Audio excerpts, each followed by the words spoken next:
Last message conveys that on Tuesday, 17 September 2024, the Senate considered and rejected the National Assembly's amendments to the Equalization Fund Appropriation Number 2 Bill, Senate Bill Number 30 of 2023.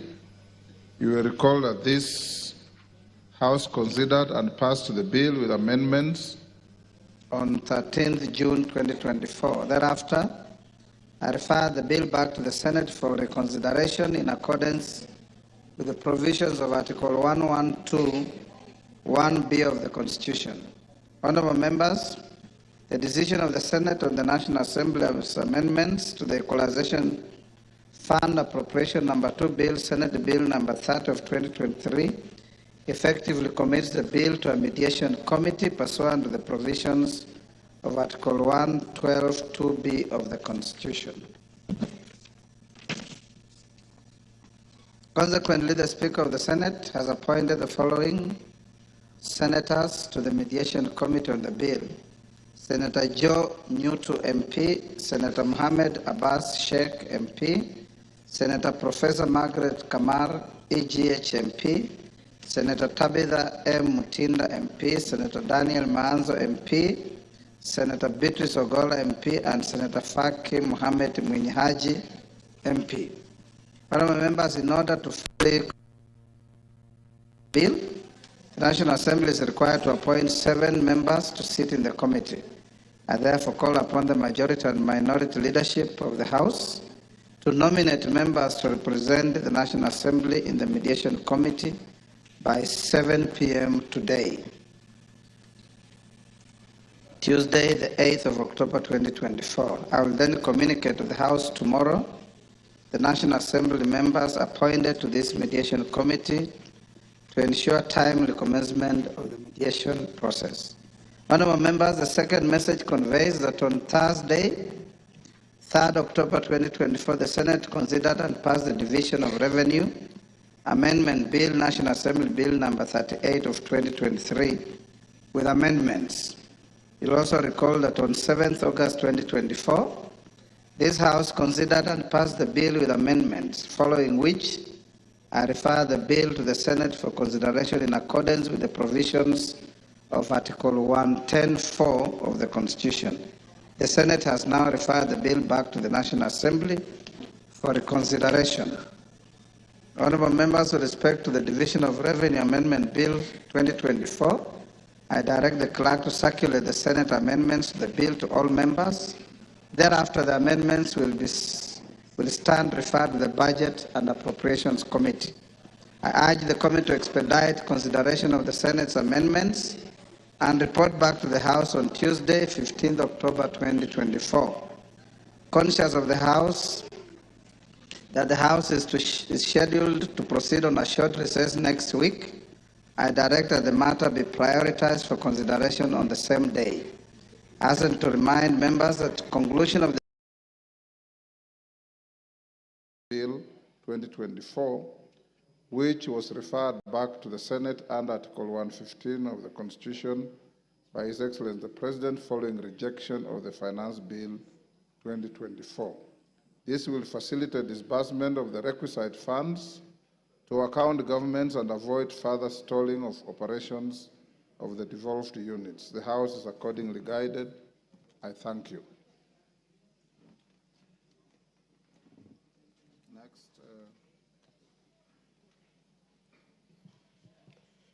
Order number 8, special motion, proposed removal by impeachment of His Excellency Rigathi Gachagua, EGH, Deputy President of the Republic of Kenya.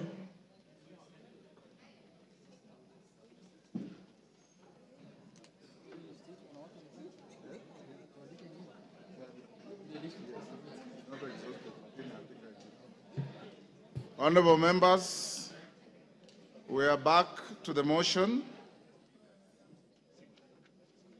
So far, so good with the morning sitting. As I directed in the morning, honourable members, we will proceed up to 4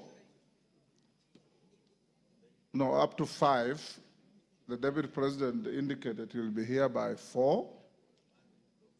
At 5, we'll call him and allocate him up to 2 hours maximum. When he finishes, the majority leaders will come in, and thereafter, the mover will be called to reply. We have 5 minutes each, and the interest is overwhelming. If we remain with the 5 minutes, you know, not each one of you will have time to speak. The alternative to this, and I don't want us to go that direction, is that after the Deputy President has had his opportunity, this motion has no time cap, but we must finish not later than midnight today. So I want to hear your views. We continue with 5 minutes. And after the Deputy President speaks, I'll go to the minority, majority, and reply, and you go to the vote. Is that all right? Yes. Excellent. At the time we concluded, it was Honorable Kajwang from my left who had spoken. I'll now open the afternoon with the member for Ugenya.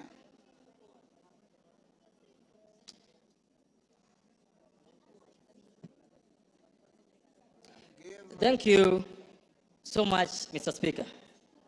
Mr. Speaker, Article 132 of the Constitution of Kenya provides that the President will every year give a report to this House on the steps taken to implement Article 10. Mr. Speaker, Article 10 is the soul of the nation. Article 10 is what the engineers would call the software of the country. It is what the doctor would call the heartbeat of this country. The Speaker, through Article 10, this country gave to itself how they want to be governed. The Speaker, Article 10 of the Constitution provides for us the map to where you want to go. The Speaker, in the last 1.5 years, we've listened to and been treated to, Mr. Speaker, the Deputy President piercing with a sharp knife through the very heart of the nation, Mr. Speaker. When we went to give ourselves a new constitution, Mr. Speaker, we said tribalism, nepotism, corruption, Mr. Speaker, are our ills. And we said that we will entrench Article 10 and ensure that going forward, we live as a country together, united, Mr. Speaker. Mr. Speaker, for the last 2 years, Naibu Gachagua has not only put a knife onto the back of our values and shared principles, but he's kept turning that knife, Mr. Speaker, to the level where if we allow him to continue being Deputy President, Mr. Speaker, we are going to risk the loss of the heart of this country, Mr. Speaker. Mr. Speaker, the move of this motion, Honorable Mutuse, read what appears in Article 10, Mr. Speaker. Mr. Speaker, there is nothing to say about a person who believes that this country should only belong to one region, Mr. Speaker. It has to be clear today that we are not impeaching Mount Kenya. We are not impeaching the Kikuyu. We are impeaching an individual who has refused to follow the law every single day of his life. Mr. Speaker, Naibu Gachagua is the Deputy President of the Republic of Kenya, not the Deputy President of Mount Kenya, Mr. Speaker. He is the Deputy President of Kenya Kwanza, not Mlima Kwanza, Mr. Speaker. It has to be said today that if you are to build together, if you are to run a country that has shared values, shared principles, and shared prosperity, Mr. Speaker, all of us must believe that our leaders will live within the four corners of the law. Mr. Speaker, it is true, and it's been said by Kenyans, that we are all tribal. Of course, we all come from tribes. We also have our own tribal sentiments, Mr. Speaker. We all have our feelings about what should happen to our tribe, Mr. Speaker. Mr. Speaker, it's even been said that Kufa dereva from Makanga. It's also been said that all of us sitting here today have some tribal things in our closet, Mr. Speaker. That is true. But, Mr. Speaker, and you are a seasoned lawyer, when you go to court and you are charged, and the others you are charged, you are not in court, they say, Rigathi Gachagua, and others not in court. The case here today is that of Rigathi, not others not here today. The case we're dealing with today is the case of Makanga, not driver, not passengers. So, Mr. Speaker, we have to deal with a person who believes that his job is to represent Mount Kenya. Mr. Speaker, on this side sits members of parliament elected by Mount Kenya people. On this side sits members of parliament from Nyeri, from Kirinyaga, from Muranga, from everywhere. Those counties also have governors. Nobody appointed Rigathi to be the benefactor. No one appointed Rigathi to be the custodian of Mount Kenya. No one. Because our constitution provides for leaders from that place to represent them. Mr. Speaker, by his actions that are against Article 10 of the Constitution, Mr. Speaker, Rigathi has alienated Mount Kenya from the rest of the country. He is fought so hard to be the Mount Kenya kingpin, Mr. Speaker, and I believe that this House must impeach him so that he can go and be the kingpin of Mount Kenya, not the deputy president of this country. That's what we need to do this afternoon, Mr. Speaker. Mr. Speaker, yesterday I heard him mention the name of our PCS, the name of the Ford Kenya leader. Mr. Speaker,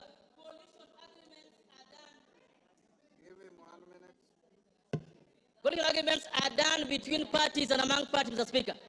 And if, for example, MDG Wayaran has shares in the government, the shares are for the whole country, not for a tribe or for an individual, Mr. Speaker. Mr. Speaker, today, I must say that we will impeach him. But all of us here today must also soul search that as you impeach Gachagua, have you lived a better life yourself as a Kenyan? Have you lived a better life as a leader? What have you done in your closet that reflects what Gachagua has done? We'll impeach him, but we must also change our ways as a country, from the president down to all of us who lead this country, Speaker. I support and believe that he must be impeached. Commissioner Patrick Makau. Thank you, Mr. Speaker, for giving me this chance. Mr. Speaker, from the onset, allow me to give thumbs up for one Honorable Ecomas Mwengi Mutuse, massive. Mr. Speaker, I give him thumbs up for executing this motion and showing Kenyans that leadership is not about where you come from, who you are, but how you perform your duties. Mr. Speaker, this morning, I've heard many speakers talk to this motion. Mr. Speaker, I agree with the speakers who have said that yesterday and the week before, Mr. Speaker, I've been watching the deputy president of this country doing rallies in town, going to churches, and Mr. Speaker, what we saw on Sunday was different of what we saw yesterday. In fact, Mr. Speaker, I want to advise us, even as politicians, sometimes we should listen to our advisors, and we listen to the right advisors. Mr. Speaker, if I were to advise the Deputy President, yesterday's interview was his undoing, and he proved to Kenya that yes, all these accusations that are being leveled to him are really true. Mr. Speaker, I want to confirm to this House, one, despite Article 10, the Deputy President, who is supposed to hold the values of this nation, by uniting Kenyans, by fighting against corruption, by fighting against tribalism, he is the one who has championed tribalism through and through. Mr. Speaker, I want to tell you, as a member of Parliament Mavoko, I have spoken the word Kenya many times, more than the Deputy President of this country. All what I've been hearing is Murima, Murima, Murima, Murima, Murima. Mr. Speaker, today I want to tell Kenyans, I know Parliament has been prosecuted, and many words, we've been called names that we are an unperforming house. But today I stand here as a legislator Mavoko. Mr. Speaker, why am I charging the Deputy President to be a tribalist? Mr. Speaker, at one time, I listened to the Deputy President on national television saying that he reversed a cabinet decision to reverse the demolitions in Mathare. Why did he do that? He said his people were in Mathare and that he could not sit and see his people's houses demolished. Mr. Speaker, it reminded me when the people of Mavoko houses were being demolished. Personally, I went to him, and Mr. Speaker, I thought he could help me. But the words he used to me are unprintable, and I cannot speak them in this house. Mr. Speaker, today I want to tell you, those people that he was addressing, 30% of the houses that were demolished belong to those people of Murima. They belong to Kenyans. Mr. Speaker, I come from a constituency that is cosmopolitan. Today, as I stand here, Mr. Speaker, we have lost lives. We have had people whose properties had to be auctioned because they had gone for loans for those houses to build. Mr. Speaker, as a legislator, I humbled myself and requested and asked the Deputy President to intervene so that those houses, Mr. Speaker, a parcel of 4,000 acres, 325 acres, I requested him to have the 300 acres where the houses were seated, to have those people even pay to Portland. But the names he called me, Mr. Speaker, I cannot call the mayor. When I hear someone saying there are things which are not personal, Mr. Speaker, I want to tell them, those people elected me to represent them, and their pains are my pains, Mr. Speaker. Today, as I sit here, Mr. Speaker, the same Deputy President came to Machakos, and he said the Kamba votes are very little, they cannot bring in a president. He went ahead and said the Kamba votes between Machakos and Makueni combined are less than 1 million. I want to remind the Deputy President that the Kamba vote is more than 3 million. I want to remind him that Kamba nation produced Gay who took care of Kenyatta in prison. That same Kamba nation produced Munyao Kisoi, who flew the flag of Kenya during Independence Day. That same flag produced Muindi Mbingu, the former freedom fighter, who is my grandfather, Mr. Speaker. I want to remind him that same Kamba nation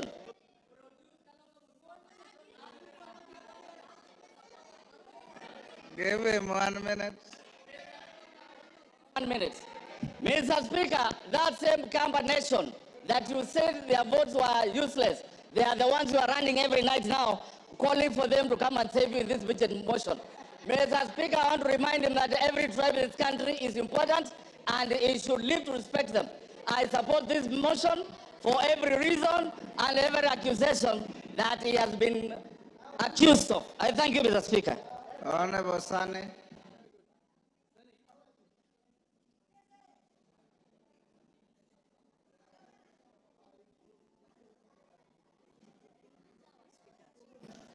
Mr. Speaker, before I want to bring out 3 assertions which are highly distorted, emanating from His Excellency, the Deputy President Gachagua. One, that he is a co-president. In every general election, 6 ballot papers are being issued to voters. And of the 6, 1 is for the presidency, and all Kenyans have voted His Excellency President William Samoei Ruto. I did not, and no Kenyan, voted Gachagua for any position other than being escorting the deputy president to State House. Nobody, the president to State House, he was not elected. So the claim that he had acquired 7.2 million voters is unfounded, unfactual, and is just mere hallucinations, Mr. Speaker. So he's not a co-president, he is just merely an assistant to the president. A second thing, Mr. Speaker, he always talks of being trained in paramilitary exercises or acquired paramilitary training. He is supposed to be a symbol of harmony, a symbol of unity, not to intimidate, not to tell the citizenry that indeed he is military trained. That in itself bespeaks volumes on who his character is, Mr. Speaker. One other thing, yesterday he has made disparaging remarks on the Speaker of the National Assembly and the Speaker of the Senate. The fact that his impeachment is coming in front of this House today and thereafter proceed to the Senate, it wasn't befitting for him to speak disparaging, derogatory remarks on our Speaker and the Speaker of the Senate. On to the impeachment motion, Mr. Speaker. Article 150, I think the threshold has fully been met in impeaching the Deputy President Gachagua. His loyalty to the President is questionable. His visits, whenever the President goes out of the country, the Deputy President is never seen to see him off. Whenever the President comes into the country, the second principle is always not available to receive the President. He gives press releases that contradicts the President, talks too much, giving epithets that make our President, demean our President, projecting our President a liar on several occasions. Yesterday, all Kenyans have heard that it is His Excellency the President Ruto who taught me how to respond to civil servants, how to address intelligence officers like Nurdin Haji, like the CID officer Amin. That in itself depicts lack of respect for the presidency.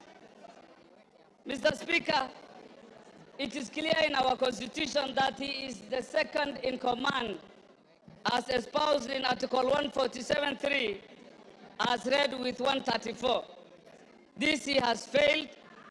He has also shown massive erosion of the position of the executive, not being the assistant and showing the unity so expected of him, Mr. Speaker. Mr. Speaker, the Deputy President severally pronounced himself on matters discriminating Kenyans, that he has gotten his share of cabinet secretaries in his region.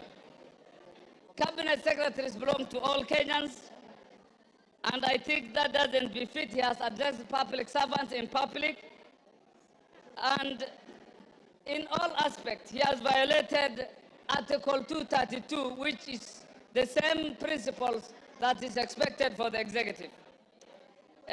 Finally, Mr. Speaker, he also talked ill of public participation.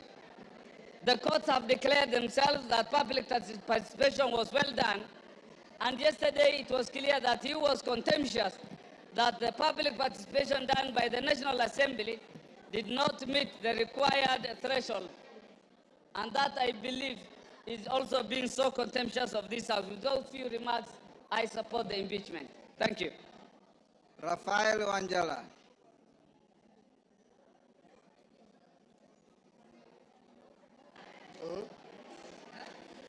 Thank you, Mr. Speaker, for giving me this opportunity to contribute to this important motion in this country.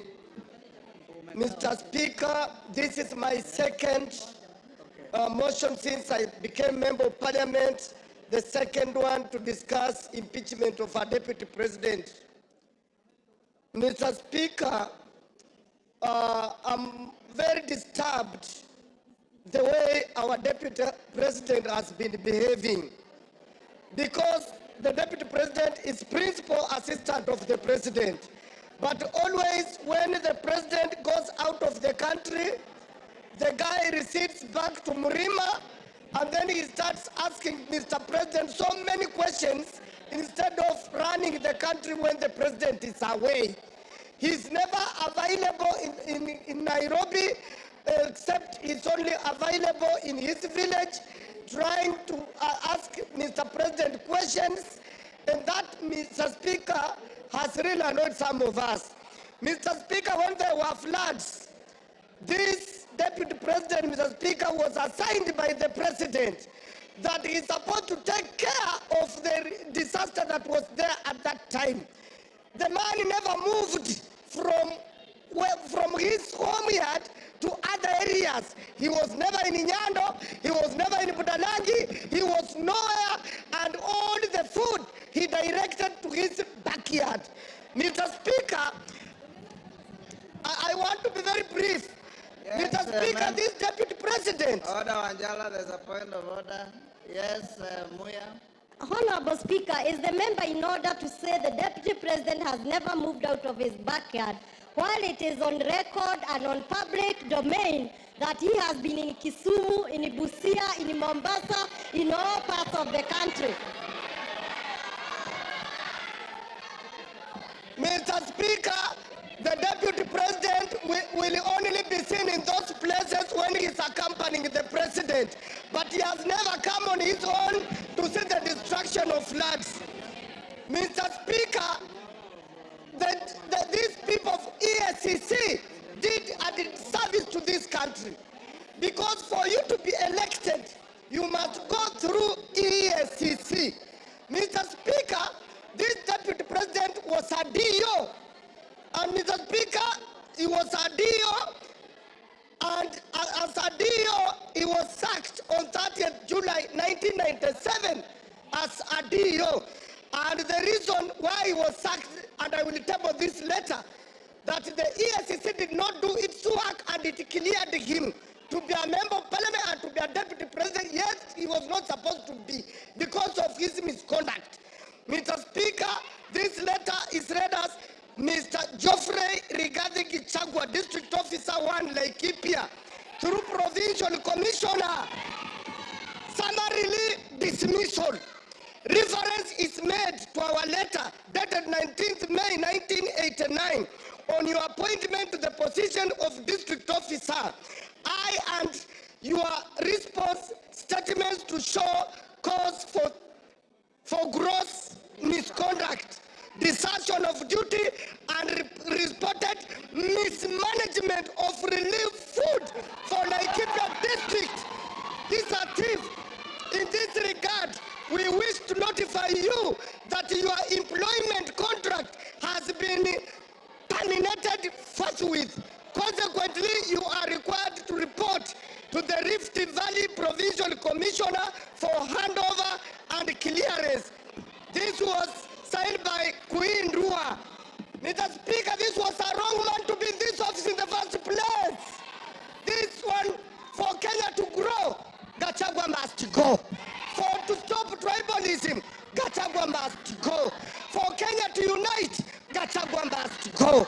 I tabled the letter and I support the motion. Kagusha. Honorable Speaker, Honorable Speaker, Honorable Kagusha. Honorable Speaker, Honorable Raphael Wanjala has produced a photocopy of a document that we cannot get its authenticity. Honorable Speaker,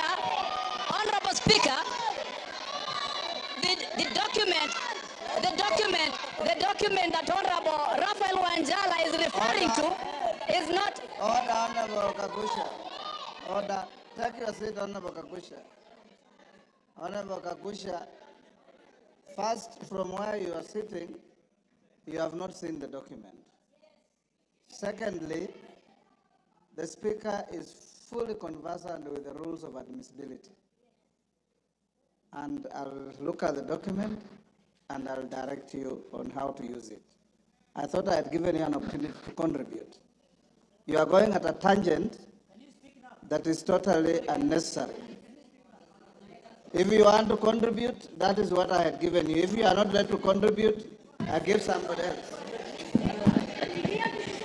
Thank you, Honorable Speaker. I want to stand, and I stand guided. Honorable Speaker, I want to stand to oppose the motion to impeach the Deputy President. Honorable Speaker, the reason why the new constitution brought about the issue of having a deputy president position, which is not an appointed position anymore, but a position that the president and the deputy would be conjoined together at the point of election, is so that the two of them can be able to work together. And that is what the country desired. That is what our people of this Republic of Kenya voted for in 2010 in the new constitution. Honorable Speaker, I want to believe that when we have been able to get the two of them, we should be able as a country, as much as practically possible, ensure that whatever misunderstanding and whatever differences that may appear or may exist between the two of them, Yes, Kagombe. we get...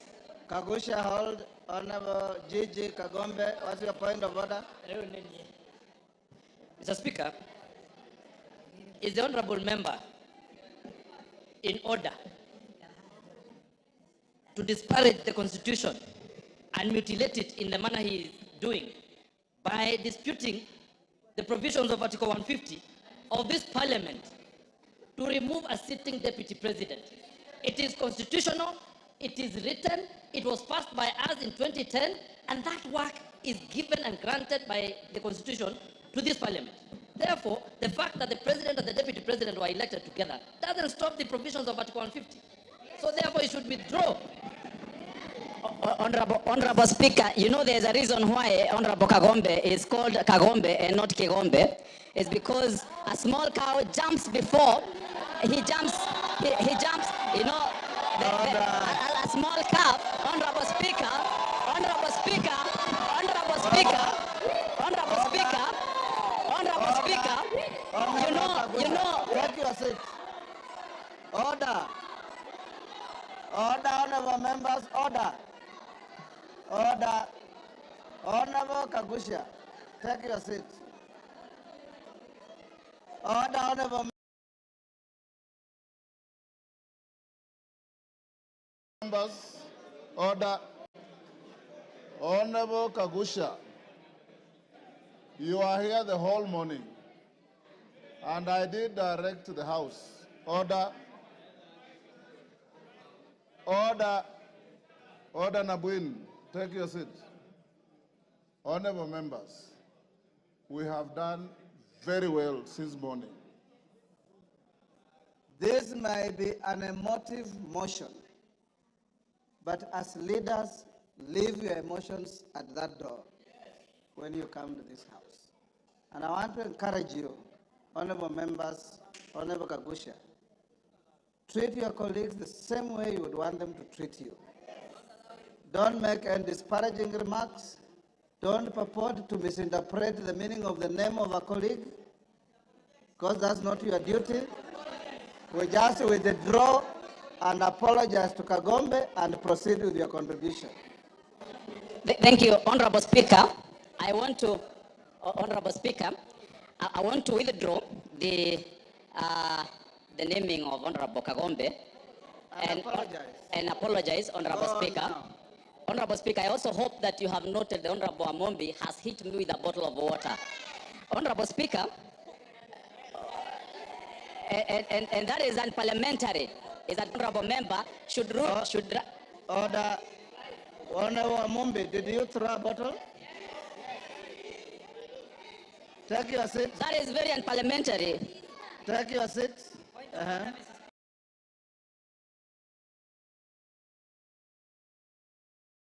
Wamumbi? Mr. Speaker, it's very bad that Honorable Kagusha can lie to this House. He is lying. Mr. Speaker, Honorable Kagusha is lying. Let him continue with his speech, but he should not lie in this House. Order, honorable members, to the extent that the Speaker didn't see and Honorable Kagusha is not claiming any injury, let's leave it there.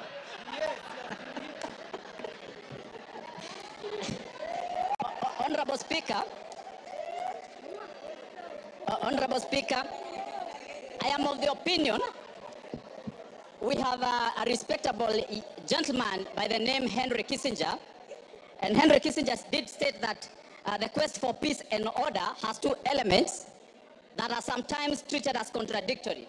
He said that the pursuit of elements of security and the requirements of acts of reconciliation, if you do not and if you cannot achieve both of them, we will not be able to reach either of them. The road to diplomacy, Honorable Speaker, Henry Kissinger did say that may appear complicated and frustrating, but progress to it requires both vision and the courage to undertake that journey. Honorable Speaker, I'm of the opinion that when we have our two senior most gentlemen in this republic having such kind of a disagreement or an issue that is a misunderstanding, we should seek the way of reconciliation. The way I see us doing now, we are just following on the issue of security. We are looking at the issues of removal, yet we are not pursuing a very important goal in this, and that is reconciliation. And for that matter, Honorable Speaker, I am of the opinion that we should seek a way that we can be able to bring the two gentlemen together. Honorable Speaker, you know that in the past we have brought an elder by the name His Excellency Obasanjo. We have brought Senator Kuhn from US. We have even had a gentleman by the name Museveni, His Excellency Museveni, who have in the past mediated when our two senior-most leaders in this country have disagreed. And for that reason, Honorable Speaker, I want to remind you that we have even had Kofi Annan in Kenya. I'm of the opinion that we should have gotten away. Hold Kagusha. Yes, Shimba. I want to inform Honorable Kaguchia that by any dictionary that is known in this world, Honorable Speaker, I did not ask for information from Honorable Omar. Just relax. Order. Honorable Speaker, I do not desire to have any information from Honorable Your information, take your seat. Finish up. Thank you, Honorable Speaker. So Honorable Speaker, I would like to complete my statement. Yeah, finish up. Give him a minute. Finish up. Time is up. Give him a minute. Thank you, Honorable Speaker. I would just like to complete my statement by saying that I wish that as a country, we are able to come up with a mechanism in which we can be able to bring our senior leaders when they have a disagreement in such a way that they can be able to reconcile and agree. Because, Honorable Speaker, even when we open the Pandora's box of impeachment, Honorable Speaker, we are going to be opening something that we may not be able to contain. We are not likely to have many impeachments coming to this House because we have started something that, Honorable Speaker, sometimes we are not able to contain in coming days. Thank you, Honorable Speaker. He's off the floor, Jeanette, so you cannot raise. Yes. The Speaker, I wanted to clarify that the matter before the House is not a disagreement of anyone. It is a motion that has been tabled by Honorable Mutuse that has 8 counts, 11 grounds. Mr. Speaker, we are discussing a motion that contains 11 grounds. We're not discussing any disagreements of anyone with his wife, with his boss, with his children, with his mother, with his uncle, with his cousin, with his farmer, with his cook. We're not discussing those things, man. Mama Zamzam. Mheshimiwa Spika, na mimi niweze kuchangia mada ya leo ya kuweza kumng'oa mamlakani naibu wa rais. Mheshimiwa Spika, Mheshimiwa Spika, naibu wa rais amekuwa akizunguka Kenya nzima na akizungumza. Mimi kwanza nilikuwa nauliza Mheshimiwa Spika, naibu wa rais amesahau dawa zake kumeza ama kuna shida Mheshimiwa Spika? Kwa sababu Mheshimiwa Spika, naibu wa rais alikuwa akizunguka kila mahali, anazungumzia mambo ya ukabila, anazungumza mambo ya shares. Mimi najiuliza, Mombasa County Mheshimiwa Spika, sisi ndio tulikusanya ushuru zaidi tukawa nambari 1 Mheshimiwa Spika. Lakini naibu wa rais akizungumza, anazungumza mambo ya shares, mambo ya mlima, mambo ya nini. Na Mheshimiwa Spika, ukiona naibu wa rais anaweza kumkosoa rais mbele ya wananchi Mheshimiwa Spika. Mheshimiwa Spika, Honorable Wamchomba. Hold Mama Zamzam, hold her time. Yes, Honorable Wamchomba.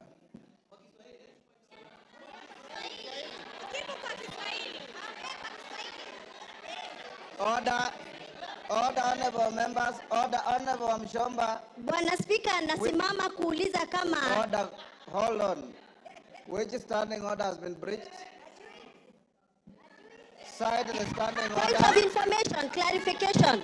Asante sana Mheshimiwa Spika. Mheshimiwa clarification, Mr. Speaker. Mr. Speaker,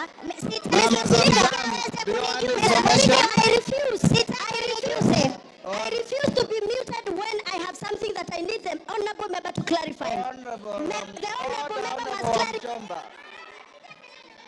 Honorable Amchomba. Honorable Amchomba. Hold your horses. Honorable Amchomba. If you want to, you know the rules. Order. Honorable Amchomba, you know the rules. If you want to inform a member on the floor, the member must accept your information. She has said she doesn't want.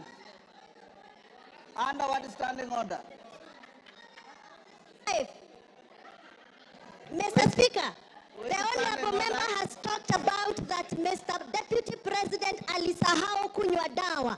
Tungetaka kujua ni dawa gani ambazo mheshimiwa anaongea juu yake. Na kama hizo dawa, na kama Mama Zamzam, endelea. Mheshimiwa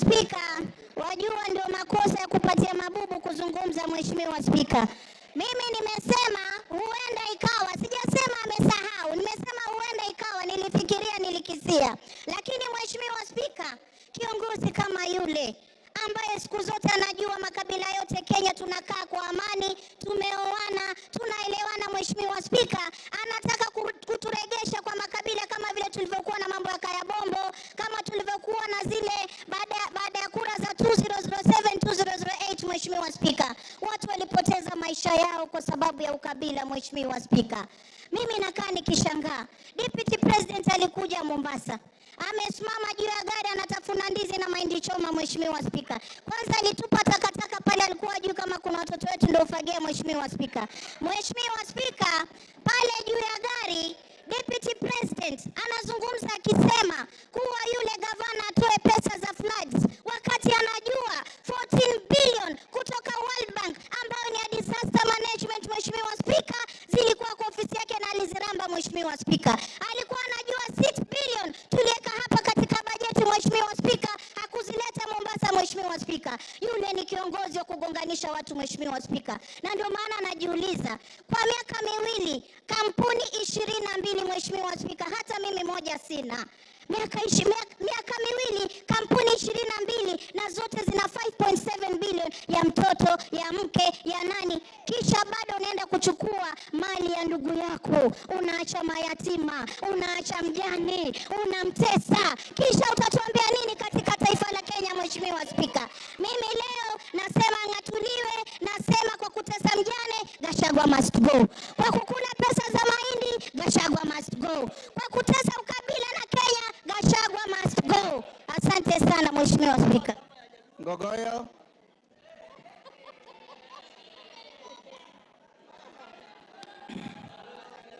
Thank you, Mr. Speaker. Mr. Speaker, sir, I rise to oppose the motion by the Honorable Mwengi Mutuse, Member of Parliament for Kibwezi West. Mr. Speaker, I, representing the people of Kajiado North, Mr. Speaker, I have gone through the motion and the issues that Wakili Mwengi Mutuse has raised. And Mr. Speaker, I pick on a number of issues that I would want to draw the attention of this House to. Number one, Mwengi Mutuse says that all we need to do is to just believe the things he has tabled here are true. We cannot believe what he says is true. We have to cross-examine. We have to look at them properly. Mr. Speaker, I have gone through the evidence that he has provided on some of the issues. And Mr. Speaker, having 21 companies, according to Mwengi Mutuse, is an intention for the Deputy President to launder money, and therefore he should be impeached. Mr. Speaker, he did not say money has been laundered, but it is an intention. And he says it is enough for this House to just believe and therefore impeach. Mr. Speaker, I say no to that impeachment. Number two, Mwengi Mutuse, former Chief of Staff in Machakos County Government and the current Member of Parliament, is giving hearsay that he has had. Mr. Speaker, he has said in his submission that they were officers who were coerced to write to change in Ministry of Lands without tabling any evidence from the document that he has provided. Mr. Speaker, this House cannot go with hearsay. It is not possible for you to make a decision out of hearsay. Mr. Speaker, in his accusations, he says that the Deputy President is a Mount Kenya person, makes issues based on Mount Kenya. I am the Member of Parliament for Kajiado North. He has visited my constituency for a development tour. The executive, through the State Department for Education, Mr. Speaker, constructed classes, courtesy of his visit in Enoma Tasiani Girls Secondary School, a school that rescues girls, specifically from asylum. Mr. Speaker, the only girls' school that we have in my constituency, the Great Kajiado North. Mr. Speaker, Mwengi Mutuse did not mention such issues, but he says, according to him, the Deputy President coerced, did 1, 2, 3, and Mr. Speaker, he wants to say that we just need to believe. Mr. Speaker, impeaching the Deputy President of the Republic of Kenya needs more evidence than what he has provided. I find this to be very shallow, and Mr. Speaker, maybe in the words of the Chief Justice, this is hot air, in my opinion, Mr. Speaker. Mr. Speaker, I have found very respectful submission from lawyers in this House, a majority of them. Mheshimiwa, point of order number 87, Mheshimiwa Speaker. Mimi nataka nimjuze mbunge mwenzangu kuwa huyu alikuwa... Naomba nisijuzwe. Naomba nisijuzwe. She is on a point of order. Mheshimiwa Speaker, nataka atoe statement of fact, Mheshimiwa Speaker. Huyu mbunge aliyoko hapa, hata kama alikuwa akifanya kazi county hapa, amekuja ni mbunge na ametoa motion hapa, Mheshimiwa Speaker. Na mimi nataka nimuelezee mbunge kuwa wasema kule wanaosema kufa abiria, kufa conductor, kufa dereva. Huyu conductor ameweza kupickpocket maabiria wote, hawana chochote, Mheshimiwa Speaker. Kwa hiyo aende tu nyumbani, Mheshimiwa Speaker.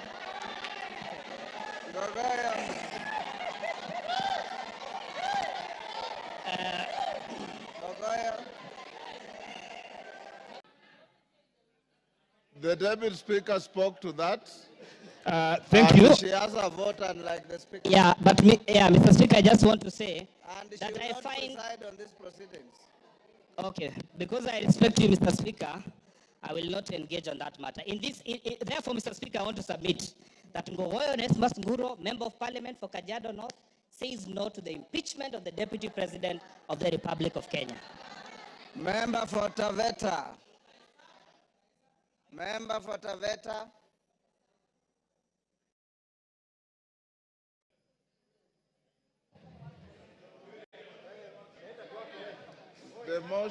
The mic is there. Can I have this one? Is This it one working? is short. There you are. There you are. Thank you, Mr. Speaker.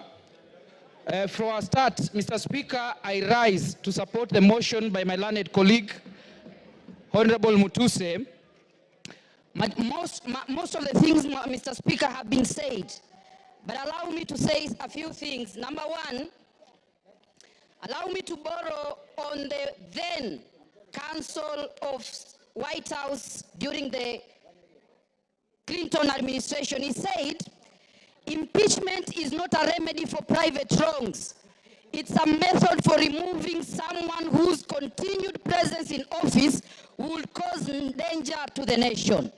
Mr. Speaker, my position is the continued stay in office of the Deputy President Rigathi Gachagua is a threat to the nation of Kenya. I continue by saying this, Mr. Speaker. Between 1963, when we got independence, we had a vice president in the name of Jaramogi Oginga Odinga. He never said, do not touch Luo Nyanza.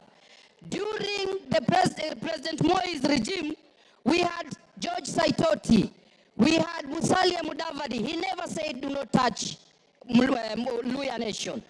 During the time of Stephen Kalonzo Musyoka, he never said, do not touch Ukambani. But we have a Deputy President, Mr. Speaker, who is obsessed with a certain region in this country. Mr. Speaker, Secondly, Mr. Speaker, much has been said by my learned colleagues in this House, but I want to borrow something, Mr. Speaker. Article 145 of the Constitution provides for reasons for impeachment of a deputy president and the president. The case of this during Sonko's impeachment, the Supreme Court laid certain guidelines and said that the question as to whether or not there is a violation of a constitution should be guided by certain principles. Number one, whether there is interference with the constitutional functions of the legislature and the judiciary. My submissions is that the utterances of the deputy president in relation to his cases in court is interference with the constitutional functions of the legislature and the judiciary. Another ground that has been given in determination as to whether or not there is a violation of the constitution is whether there is an abuse of the code of conduct. Mr. Speaker, my argument is the constant pronunciation by the deputy president that divides the country in terms of regions and tribe is an abuse of code of conduct and is a ground for impeachment. Another criteria given is the disregard and breach of fundamental rights of the Constitution. Mr. Speaker, I want to say this. In Taveta, where I come from, there are two minority tribes. There is the Taveta tribe and there is the Pare tribe, with the minority tribes in Kenya. Article 56 of the Constitution says that the state should do everything within its means to ensure that marginalized tribes in Kenya are protected. Mr. Speaker, the pronouncement of the deputy president about a certain region without considering the Tavetas of Taveta or the Pares of Taveta is a violation of fundamental rights and freedom as guaranteed by Article 56 and is a ground for impeachment. Very lastly, Mr. Speaker, I want to say this. Even in Taveta, there are Kikuyus. So if we constantly obsessed of Mount Kenya, who will speak for the Kikuyus who live in Tavetas? And that is why I'm saying, Mr. Speaker, because of the obsession of Mount Kenya, because of obsession of a certain region, Rigathi Gachagua must go.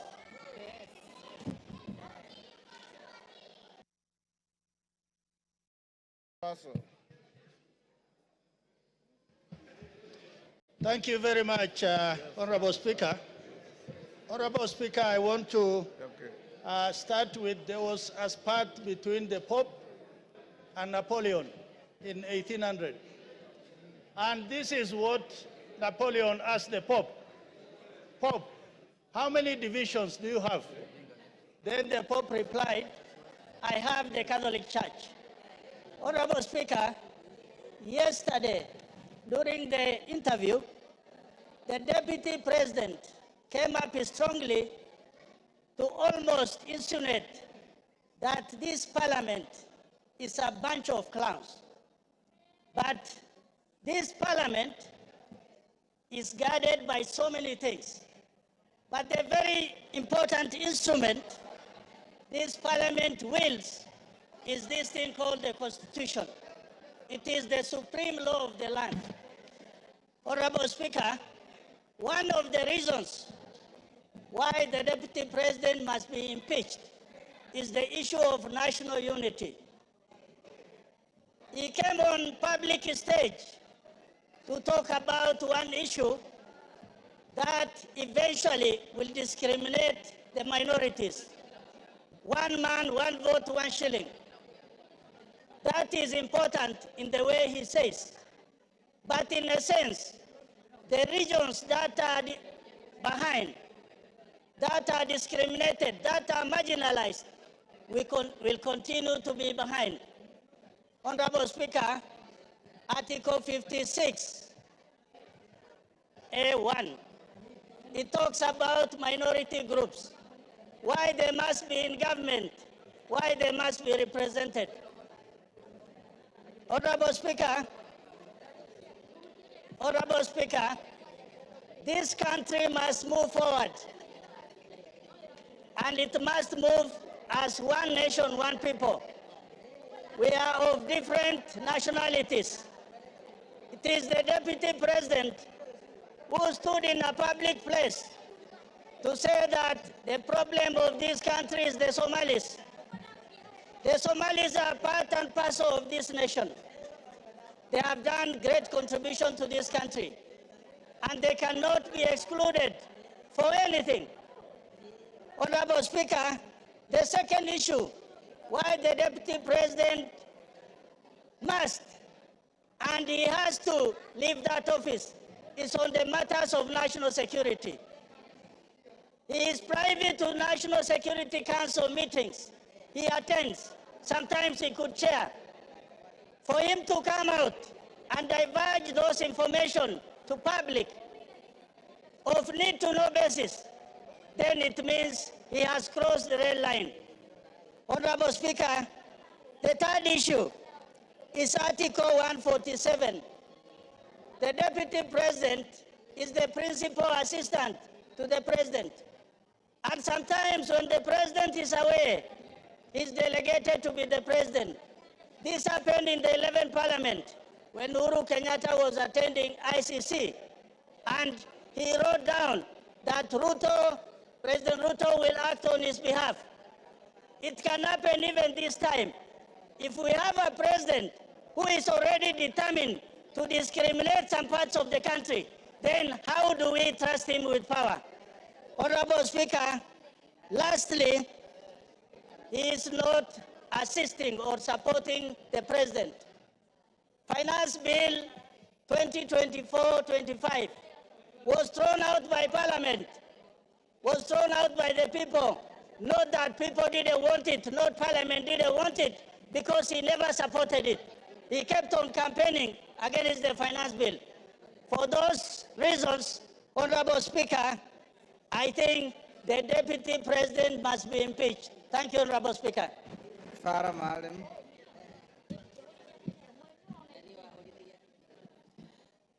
Mr. Speaker, I want to weigh on this motion. Mr. Speaker, we are not trying to reinvent the wheel again. We have had Deputy President. Before that, we have had Vice Presidents.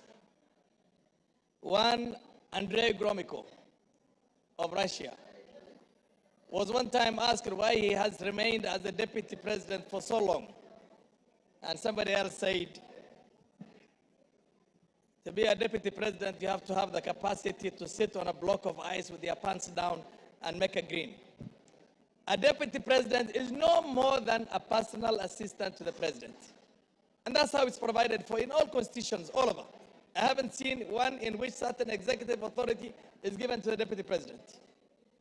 In the US, if you remember very well, when John F. Kennedy was the president, there was a brother of John F. Kennedy who was Attorney General, who was called Bobby Kennedy. Bobby Kennedy literally did not think Lyndon B. Johnson was anything. But Lyndon B. Johnson kept tight, watched his cool, and later on he became the president of the US. In our own country, Mr. Speaker, can you protect me from our friends? In our own country here, I know many of you are not my age, you're younger than me, but a good number of you are also either my age or slightly older. When Moi was the vice president, which is the number 2, he was so humiliated, so much so that an SSP called Mungai slapped him in the State House in Nakuru when he was going to go and see his boss, who was the president. He did not complain publicly. He did not complain privately. He just went about his business. If you remember very well, when Kibaki was the deputy vice president of this country, which is number 2, he was dropped from being the number 2 and appointed a minister for health in the Moi government. He went to the president, thanked him for giving him the opportunity to be his vice for 11 years. Mr. Speaker, can you protect the House? It's too much sound. That's gone.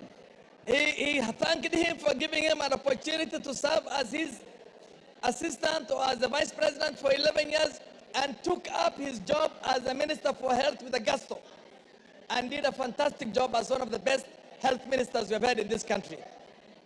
Mr. Speaker, Many people have been deputy presidents or vice presidents or number 2 in the executive here. I am glad I have been vindicated because about a year ago, I had said that Rigathi Gachagua is the worst number 2 in the history of this country. And I'm sure now I'm being vindicated. Order. Order, members. Order, member. Is that Masara? Yes. Maintain your silence. Carry on. I said exactly 1 year ago, Rigathi Gachagua is the worst number 2 in the history of this country, whether a vice president or a deputy president. I'm glad I'm vindicated today. I remember when we had almost a collapse of the state and the nation in 2008, and we had the national accord on the floor of this house, and you were also a member of parliament. Raila Odinga was made the prime minister of this country. There was Raila Odinga, and there was also Kalonzo Musyoka, who was the vice president. Technically, in law, Raila was supposed to share 50-50 power with President Kibaki, but he was happy to say that he will support the president. And he supported the president until the term was over. I mean, that is what it's supposed to be. Here is somebody who literally, when this country is on the brink of certain serious problems, goes to Mombasa, and many of us believe that he was part of the so-called whatever, the riots that were there and the goons that attacked parliament.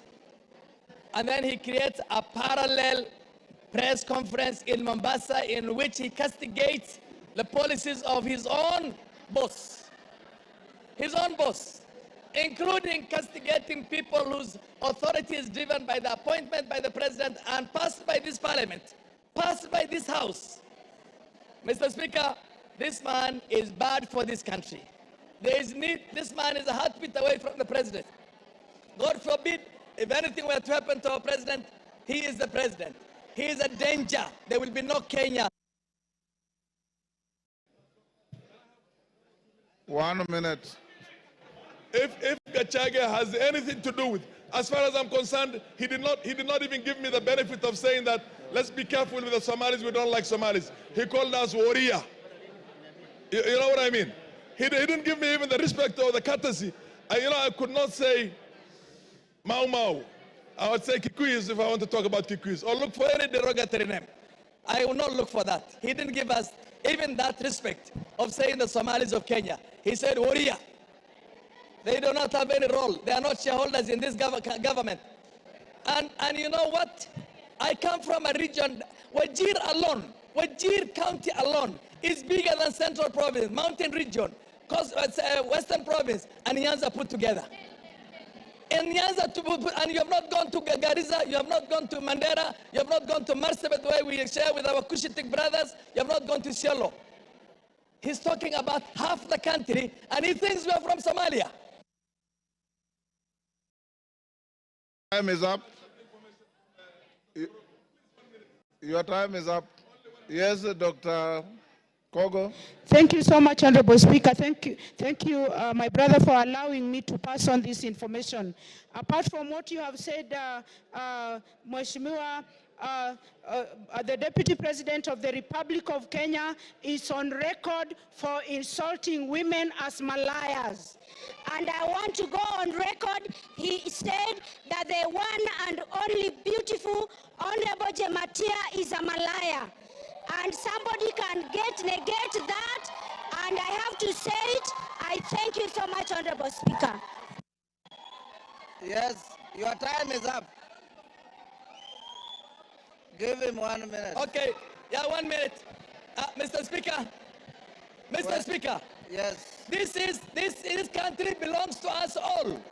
This country belongs to all of us. If you try to marginalize me, and tomorrow I take up arms and decide to fight that, do you think there will be Kenya? Do you think 100,000 Somalis taking arms, there will be Kenya? Or 50,000 Turkanas? Or Sabaots? Or Pokots? This man is playing with this country. We shall not have stability, Mr. Speaker. We must have a country in which we all feel that we are loved and we are equals. Equals. Mr. Speaker, I support this motion of impeaching Gachagua. Let's do it the fastest possible, and we should never have somebody like him in future in any position of leadership. Mr. Speaker, we are all equals in this country. There's nobody who's more equal. We fought for independence. All of us fought for independence, although some will want to try and hide the... Your time is up. Member for Turkana at the back. That is who? Emadhe. Emadhe. Thank you, Honorable Speaker. I want to just give some comments on the same. Honorable Speaker, when the Deputy President was being sworn in at Kasarani, I only knew him as a personal assistant to the former President Uhuru. And after he spoke and he sat down, I was seated close to Honorable Kiborek. I told Honorable Kiborek that this is not going to be a good person. From the analogy that formerly he was a PA to the former president, and the manner in which he spoke to me was in the contrary. I just say that when he was being sworn in, I didn't know him. The only thing I knew about him was he was a PA. Now, the chicken have come home to roast. And Honorable Speaker, I want to say that I support his impeachment the same manner in which over 92% of my constituents in Turkana Central have agreed that we do the impeachment. Honorable Speaker, the impeachment is in two parts. There is the anti-corruption part of it, and there is the ethical or the ethics part of it. I want to speak on the ethics. And Honorable Speaker, here is a man who is full of himself. He is a very proud person, and Honorable Speaker, he doesn't even know what to say. He just speaks in the manner that does not depict him as the Deputy President of this country. Honorable Speaker, the Bible in the book of James brings out the bad part of the tongue. It says the tongue is this part of the body that is a world of evil. It is a fire. Honorable Speaker, the tongue corrupts the whole body. That is what the Bible says in the book of James. Honorable Speaker, in this juncture, I want to say that as a UDA member in the Kenya Kwanza government, I want to say that it says we are not in agreement to work together with the Deputy President. I am not in agreement as a member who was ascribed to the party that I may not be able to work with the Deputy President because we have to agree. And what we are processing today here, Honorable Speaker, is a divorce. We are processing a divorce because under Article 56, this is a man who will not be able to speak for the minorities. He is a man who will not speak for the marginalized. Honorable Speaker. Honorable Speaker, again, we are processing a divorce because this is akin to King Nebuchadnezzar, a man who was like everything in the children in the city of Babylon. And Honorable Speaker, Kenya wants to unite. Kenya wants to kill the animal called tribalism. This is not the Deputy President that Kenya will require to kill the devil of tribalism. This is not the man who is ready to unite us. This is not the man who does not even know there are El Molos in this country. He does not know that we have the Dasanach or the Merile in this country. Maybe at some point, because he has never been to Turkana, he does not even know the Turkanas exist in this country. And therefore, Honorable Speaker, this is not the man who can unite Kenya in the office of presidency. And therefore, I support his impeachment. Thank you, Honorable Speaker. Edith Nyenze. Edith Nyenze. Thank you, Mr. Speaker, for giving me this time to say what the great people of Kitui West have sent me to come and say. I know that the Bible has been quoted from the two divines in several ways, but I'm also going to quote the Bible, and I'm going to quote from John, from chapter 8, from 7 to 11. And actually, these were teachers and of law and Pharisees who brought a woman to Jesus, and they said that they found the woman in the act. And then they said, according to the law of Moses, such a woman was found in adultery, and she was supposed to be stoned to death. But what Jesus told them, he told them that if they do not have sin amongst themselves, they should be the first ones to cast the stones. But what these people did, they just looked and ran away. So, Mr. Speaker, I'm saying this scripture actually highlights the importance of forgiveness and mercy, and challenges the self-righteousness and hypocrisy. Actually, what I want to say is that there is also reconciliation. Reconciliation should be given room. Dialogue should be given room. If there was dialogue with a former prime minister, there was handshake with a former prime minister, why not give dialogue to even the deputy president? So give dialogue, give reconciliation for the peace of this country. What the people of Kitui West told me is that they have more pressing issues. They have more pressing issues than this impeachment. And therefore they told me to say no to this impeachment, that they should be sorting their problems first before we even come to this impeachment. We have only 3 years to go before the end of the term. So why breach the peace? So whoever is righteous, let them be the first ones to cast the stone. Thank you. Honorable Kororia. Honorable Kororia. I will give you. Kororia. Thank you very much, Honorable Speaker. And I stand to support this special motion. The motion that Rigathi Gachagua, the Deputy President of the Republic of Kenya, should go home. Honorable Speaker, I can remind this House that during the swearing-in ceremony at Kasarani, the Deputy President humiliated Uhuru Muigai Kenyatta so badly before the nation and the visiting dignitaries in the Republic of Kenya. That was not enough, Honorable Speaker.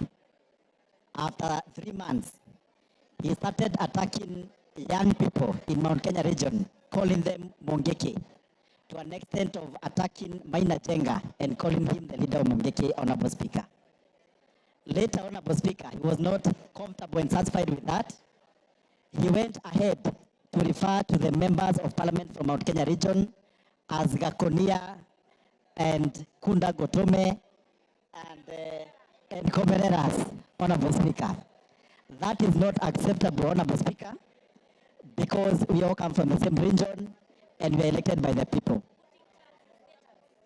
He went ahead, Honorable Speaker, to attack Raila Odinga and the Azimio fraternity, and saying that he has put Mitego so that they will not enter State House. And he was supposed to put Mitegos so that they don't enter Karen residence because he's not a president. Honorable Speaker, I want to say that we do not have 2 centers of power in the Republic of Kenya. We only have 1 president, and the sentiments of Rigathi Gachagua that they were elected together with President William Ruto is a lie. The person who was elected is the president. Gachagua was just a running mate, and there were no votes for a running mate, Honorable Speaker. Finally, Yesterday during a press briefing, Rigathi Gachagua referred to this honorable house as a theater of the absurd. And he's coming to this same house today. I don't know whether you are going to compel him to substantiate if he's coming to a theater or Parliament of Kenya. With that, Honorable Speaker, I'm saying Gachagua. Thank you very much, Right Honorable Speaker. I rise to support this special motion of impeachment against the Deputy President of the Republic of Kenya. Mr. Speaker, when the wheels of fortune have enabled someone to rise to high eminence, such as the office of Deputy President, so much is expected of them. Unfortunately, from my own personal interaction with the Deputy President, and shortly I will give some examples, I feel he has fallen short of the expectations of that high office. I first came across Mr. Rigathi Gachagua in the late 80s when we were at the university. And as a matter of fact, he was ahead of us, and I think he was heading one of the district student organizations. He had cleared university, but he had not exited. In other words, he had become a pirate. That was the terminology we used then. He was residing in some place called State House Residence. And what I used to hear about him was not very impressive. But nonetheless, on October 7th, 2023, which was exactly 1 year ago, in some place called Murngia, Alego, at the homestead of the late General Francis Omondi Ogola, together with Mheshimiwa Elisha here, Mheshimiwa Nyamita, Honorable Jalango, I've seen him somewhere, and His Excellency the President, we did meet with the Deputy President. And it was about 6:45, he received us warmly, but we were guests of General Ogola. And as you'd expect, a man of his status, you expected some decorum, temperance, prudence, good behavior. But unfortunately, some of these attributes were not present in his conduct. The Deputy President on that occasion did stand up and tell the President to our face that he had come down to get him from the Nyanza tour that we were undertaking, and that he had no business staying for too long in Nyanza. I looked at him and I wondered what was the problem with his compos mentis. In other words, was he of sound mind? And then I asked myself, we were the guests of the late General, why would he want us to exit the homestead of General Ogola? And it bothered me very much, because clearly that was what you and I, as lawyers, we call animus nocendi, intention to harm. Why would he insist that the President has no business being in Nyanza? He said it to our face 3 times, interrupting General Ogola when we were being briefed about the attack that had just been conducted by Hamas on Israel. That was my first time to interact with him very closely. The second time was on April 30th, 2024. No, 28th April 2024, this year, when we had floods in Suba and several people died.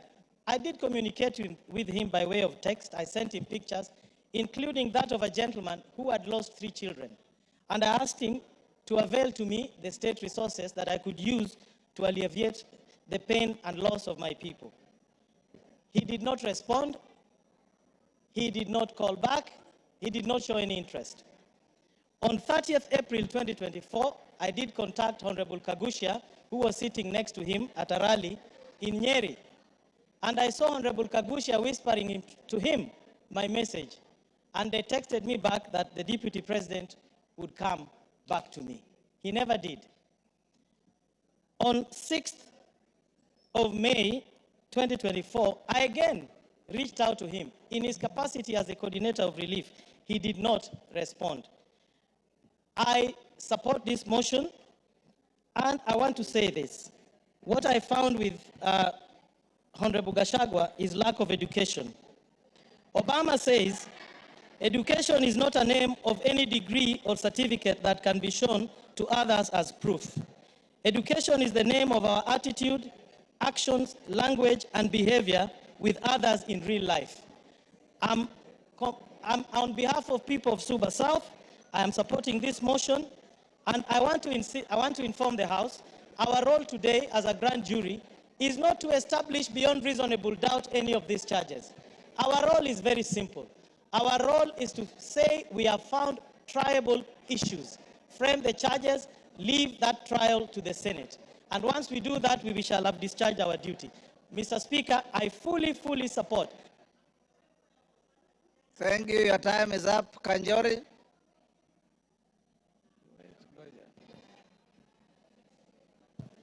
Thank you, Honorable Speaker, for giving me this opportunity.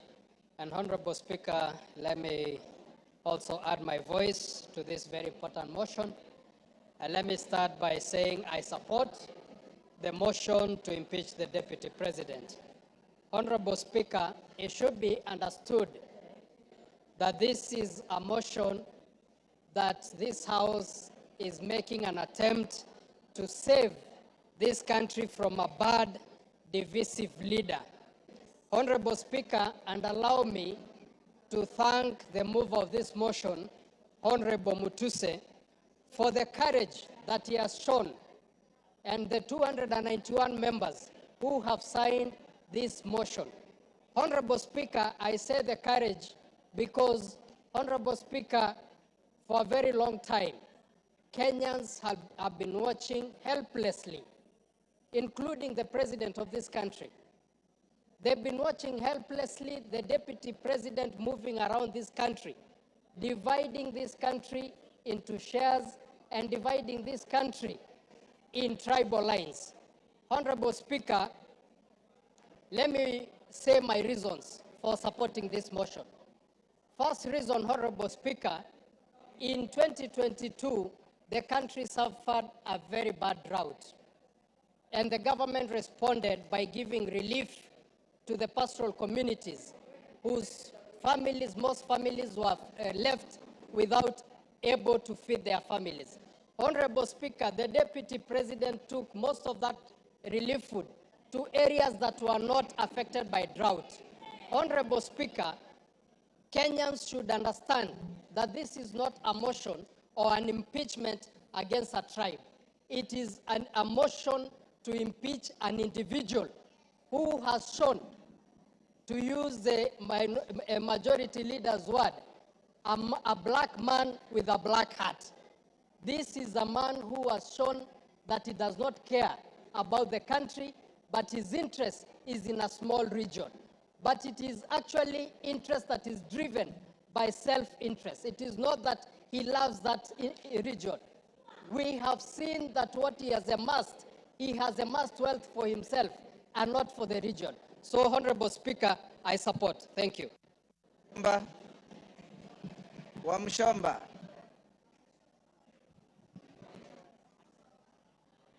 I thought you normally sit this side. Thank you. Yes. The temperatures there are too high. Mr. Speaker. Go ahead. I rise to defend the Deputy President Rigathi Gachagua against what I am calling mob justice, a process that has not given him the right of reply, a process that has gone on, presented some fact checks to the villages, and disseminated information to the members of public without giving him the opportunity to defend himself. All your horses, Wamchomba. I was consulting with KJ. I didn't hear what you said. Can you repeat?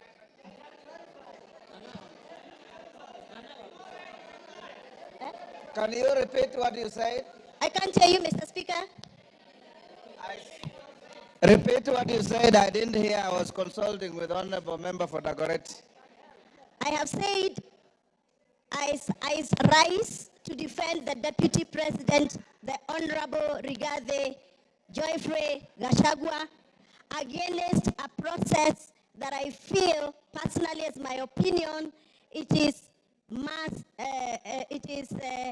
mob justice against the deputy president because he has not been given the right of reply before we went for public participation. That is what I've said.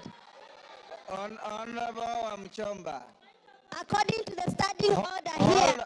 Honorable Wamchomba, that is neither factual nor legal, because the deputy president is appearing before this house at 5. So be factual. Mr. Speaker, yes. Please allow me to execute my point, then you can guide. Procedurally, Mr. Speaker, the fact sheets that were distributed in our constituencies had allegations that were read out to members of public as facts. So to me, the fact sheets that were distributed in our constituencies were fact sheets that were communicating facts. But from where I come from, Mr. Speaker, what was typed in those papers was not factual and needed to be interrogated.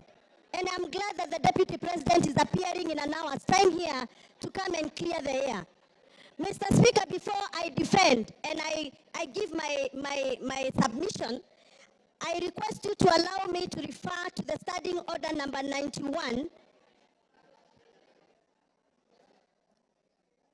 on responsibility for statement of facts. A member shall be responsible for accuracy and facts for whatever allegations that comes and disseminates from this house. Mr. Speaker, this morning we were watching video clips on our television in this house. Those video clips that were played in this house were reported speeches that were reported from various media houses in this country.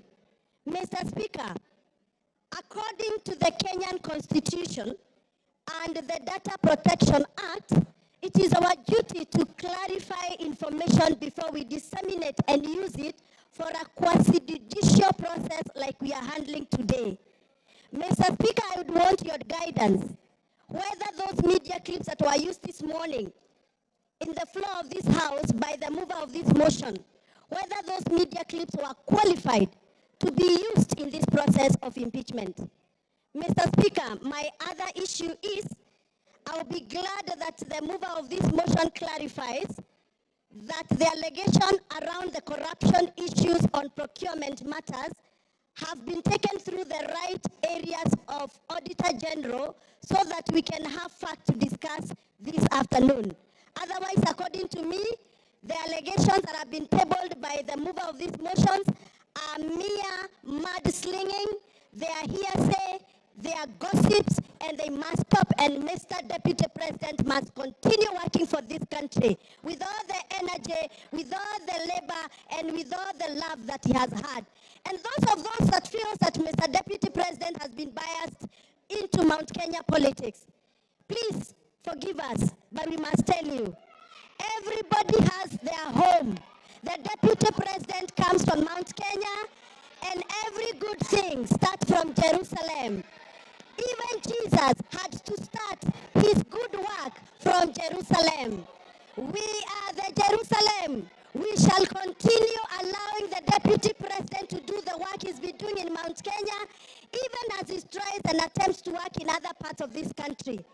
I have personally escorted the Deputy President in other areas outside Mount Kenya. I know Mr. Deputy President has tried. It is barely 2 years before Mr. Deputy President continues with this work. Please allow him space to work. 2 years are not sufficient. Even for the members in this house know very well. They have also not been able to do what they promised their voters during campaigns. We are all elected members here, and we know we made pledges, and 2 years are not sufficient for anybody to use that as a basis to judge anybody on the performance. I support that the Deputy President be given the opportunity to serve this country, and those that are attacking the Deputy President for working on behalf of the Mount Kenya region, they must also accept that everybody has a village where they come from, everybody has a home where they come from, and every good thing starts from Jerusalem, just like Jesus Christ said. Asanteni sana, and I refuse. The Deputy President is going nowhere. He's going to stay here to serve us as we gave him votes. Thank you very much. Thank you, Speaker. Thank you, Honorable Speaker, for giving me this opportunity to contribute to this very important motion. Mr. Speaker, an English saying goes that a sheep lives its entire life afraid of the wolf, only to be slaughtered and eaten by the shepherd. To the people of Mount Kenya, you know we are farmers. You know we have tea, we have coffee, we have milk, and that is the food crops that we rely on. Mr. Speaker, I happen to be elected as a director of KTDA, where we hold small-scale tea farmers and where we do business for the farmers. Mr. Speaker, we have had a problem, a huge problem, of monies being diverted to the said hotel in Kilifi. Last year, the money that was supposed to be going to distribute fertilizer, 53 million shillings, Mr. Speaker, was diverted to go to personal use at a hotel. Mr. Speaker, as we speak here, as we stand here, the people of Mount Kenya have been burning their tea bushes and factories because we have a glut in Mombasa that has been occasioned by the influence of the Deputy Speaker who was given, by the Deputy President who was charged with the responsibility of making sure that those people who voted the government in benefit and reap from their hard work and their sweat. Mr. Speaker, they will not see the hard-earned money that was supposed to go to their pockets because the Deputy President of the Republic of Kenya, after being charged with the responsibility of making sure that we have guaranteed minimum returns for those farmers, he continued to go and give guaranteed minimum returns to himself and to his family, to his children, to his spouse, and to his colleagues that we have seen they share companies with. Mr. Speaker, as we stand here, we have lost our milk industry. We have lost our coffee industry. You have seen that we have cooperatives where farmers are now stuck with their coffee. Because, again, the person who was charged with the responsibility of making sure that the sheep is safe is the one who went, took a knife, and ate the same sheep. Mr. Speaker, I know there might be some tension and people from the mountain feeling like everybody has been talking about the mountain, but even the mountain people are suffering, even us, because there's someone who just hides under the pretext that he's an honest man, he's a truthful man, but he's a truthful liar, Mr. Speaker. Therefore, I want to say this: the seat of the presidency is a symbol of unity in this country. And when the deputy president stands and accuses the NIS, like he did in Mombasa, we live in a community, and even the people who are in the intelligence sector live in a community. There is a community, a world community of intelligence. When you disparage such an office, such a high office that is supposed to make sure that you protect and give us protection in this country, Mr. Speaker, that to me is gross misconduct and it is impeachable. Mr. Speaker, when you go to State House and you say that you have put traps for some people not to access State House, yet they are members of this republic, yet they are people that we respect like Raila Odinga, Honorable Raila Odinga. Mr. Speaker, we say that we cannot continue like that because we had lived a very good life before this campaign started from 2022 when people say that we are going to vote not anymore along the tribal lines. But we have seen that we have someone who has been given position of power and he has decided to use it for his own personal aggrandizement. Mr. Speaker, the people who are watching the interview yesterday, they sat and asked, how is it that the people who are of age and people who've been doing business have not been able to access 600 million shillings in a bank? How many business people here have accessed 600 million shillings and what is their collateral? Mr. Speaker, you have had the deputy president lying in front of the television, saying that he has gotten this wealth from his brother, yet we know his brother has his heirs who are his sons and his widow, and those people are crying in Nyeri. The same way, people who are my members of parliament, my constituents like Uhuru Muigai Kenyatta, is crying. His goats were eaten the other day in Roiro, and he's the one who sanctioned the eating of his goats. In fact, he then comes and lies to us that he has apologized to the president, to the former president, who is not in the country. He Your time is up. Ken Chonga. Ken Chonga. Asante mstahiki Spika kwa kunipatia nafasi hii nichangie mswada huu ambao uko mbele ya bunge. Mstahiki Spika, mimi sijaokoka na nimesikia wenzangu kila wakichangia hapa wanataja sehemu fulani za Biblia ambazo kwamba zinaambatana na matamshi ambayo wanataka kuyazungumza. Lakini kwa kwamba kweli kuna mbinguni na kuna hera, nafikiria Rigathi Gachagua atakuwa kuni za kuchoma ambao watachomwa. Na kisa na sababu mstahiki Spika ni uongo ambao kwamba Deputy President ameujaza katika matamshi yake. Jana jioni nilichukua muda wangu mstahiki Spika kumsikiza hoja ile ambayo kwamba alikuwa anaizungumzia. Ninashukuru kunipa nafasi hii kwa sababu mmoja kati ambaye aliguswa pale ni mimi. Mimi nikiwa mbunge wa Kilifi South ama Kilifi Kusini, ile hoteli ya Gachagua pale mahali imejengwa iko eneo bunge langu mimi. Na yale aliyozungumza bwana Deputy Governor jana ulikuwa ni uongo mtupu. Deputy President. Kitu cha kwanza mstahiki Spika, wakati King Charles III alipokuja ndio aende atembelee kule chini Kuruwitu, alikuwa amekuja kwa mwaliko wa Kuruwitu Conservancy CBO. Na wakati alipofika kwa Kuruwitu Conservancy CBO, mkutano ule haukuchukua zaidi ya dakika 30, akaenda Vipingo Ridge. Ile barabara ambayo kwamba aliomba kwamba itengenezwe kwa sababu angetaka kuhifadhi Vipingo Kuruwitu Conservancy, ile barabara haipitiki. Lakini Deputy President akaona amepata nafasi nzuri sana. Ile barabara baada ya kwamba iende kwa Kuruwitu Conservancy, akachukua ile barabara akaijenga, akiipeleka kwake hotelini, imeshia pale kwa hoteli yake. Na ninaongea kwa sababu mimi pia nimejenga hapo. Bwana Deputy President alisema kwamba watu waliomba hiyo barabara ijengwe, kulikuwa na public participation. Ni kweli kabisa tuliomba ya kwamba barabara ile ijengwe, lakini kwamba ni uhusiano wake yeye na wenyeji wa Kuruwitu, kwamba ni uhusiano ambao ni mzuri, wanaelewana, na kwamba hata mbunge eneo hilo anajua. Mimi nasema ashindwe katika jina la Yesu. Siyajui hayo. Sikuhusishwa kuhusu barabara ambayo alimepeleka kwa hoteli yake.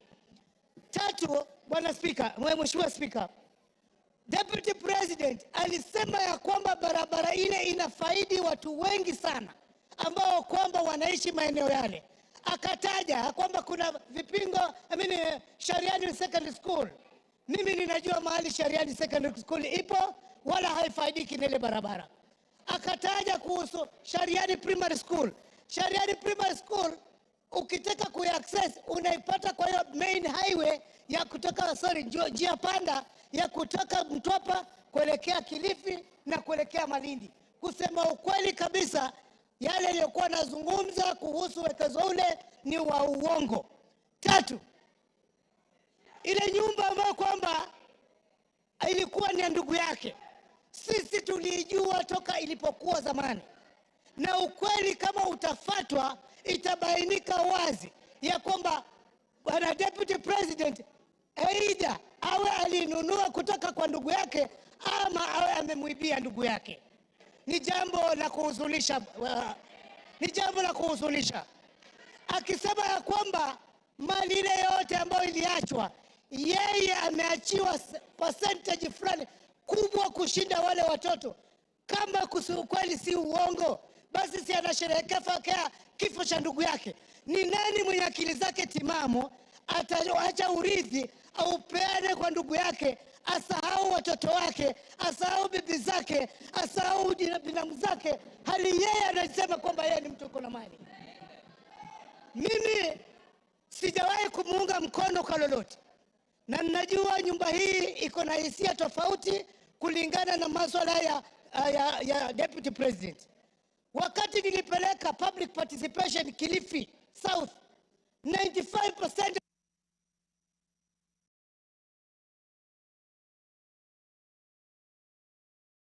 Give him 1 minute. Na asante sana Mstahiki Spika. Na asije akasema ya kwamba yeye alichaguliwa na watu sijui milioni 7, na ukweli wa mambo ni kwamba sisi ambao tuko hapa kama wabunge, sisi ndio tuna represent wale watu ambao walitualika pale. Kwa hivyo asiseme kwamba sisi hatuna uwezo wa kutoa amri au mamlaka ya kwamba yeye agatuliwe mamlakani. Langu ninasihi, wakati umefika. Unajua Mungu akitaka kukumaliza hukuweka kichaa. Mimi sijasema kwamba deputy president ako na kichaa. Ninasema tu ya kwamba matamshi yake kama hata chunga yataelekeza kwamba tumshuku katika akili zake. Asante Mstahiki Spika. Bashir.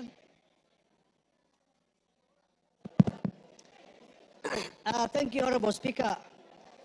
Honorable Speaker, from the onset, I want to make it clear that I support this special motion by Honorable Mutuse. Honorable Speaker, there are 11 counts as contained in this special motion. What these 11 counts in total summarize and talk about is gross misconduct and issues of integrity. The holder of the office of the Deputy President is not a small man. He is just a heartbeat away from the presidency. Looking at the behaviors, actions, utterances of Deputy President Rigathi Gachagua shows you that he does not befit to hold the office of the Deputy President. Honorable Speaker, time and again, His Excellency Rigathi Gachagua has been talking about Murima, Murima, Murima. But one thing I want people to know is that the same Murima has people who have been elected by the same representative and who are in this house representing the people of Mount Kenya. Rigathi Gachagua is not the sole representative of Mount Kenya. They have MPs, they have women reps, they have senators, they have governors. He is supposed to represent each and every part of this country called Kenya. Unfortunately, he doesn't understand that bit.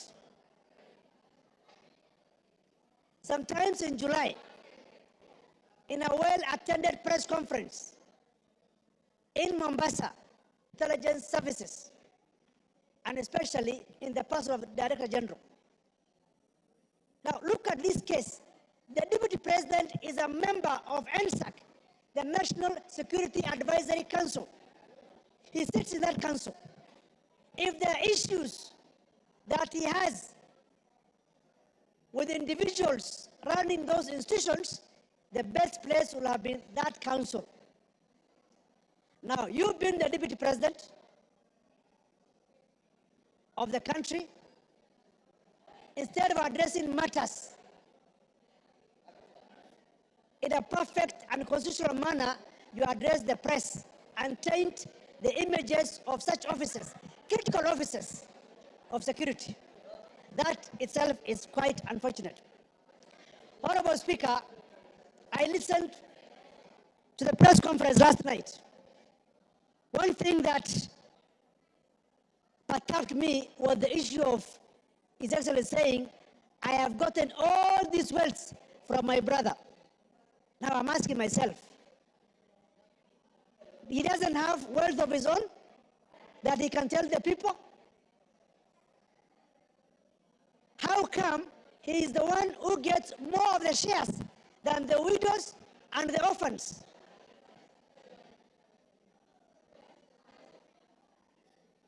It's also unfortunate that the same Rigathi Gachagua was at one point a district officer in 1997. He was sacked for stealing relief food. What is relief food supposed to go to? To the vulnerable people, vulnerable community of that area. He stole the relief food. We cannot continue to entrust one Rigathi Gachagua with the office of the Deputy President of the Republic of Kenya. We call upon this House to make history for the first time under the new constitution to say that Rigathi Gachagua does not befit to hold the office of the Deputy President of the Republic of Kenya. The President and the Deputy President are supposed to work in harmony. They are not working in harmony. The President sometimes goes out of the country.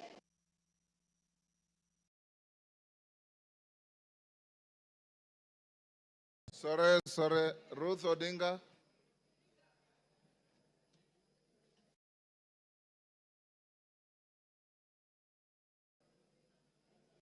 Give her the mic.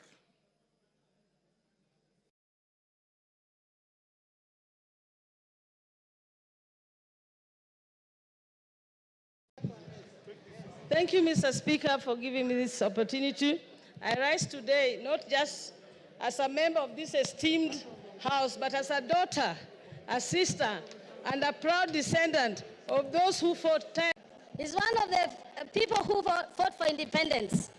And the colonialists actually offered him to be to become the president of Kenya. He declined and left that for Jomo Kenyatta to become the president.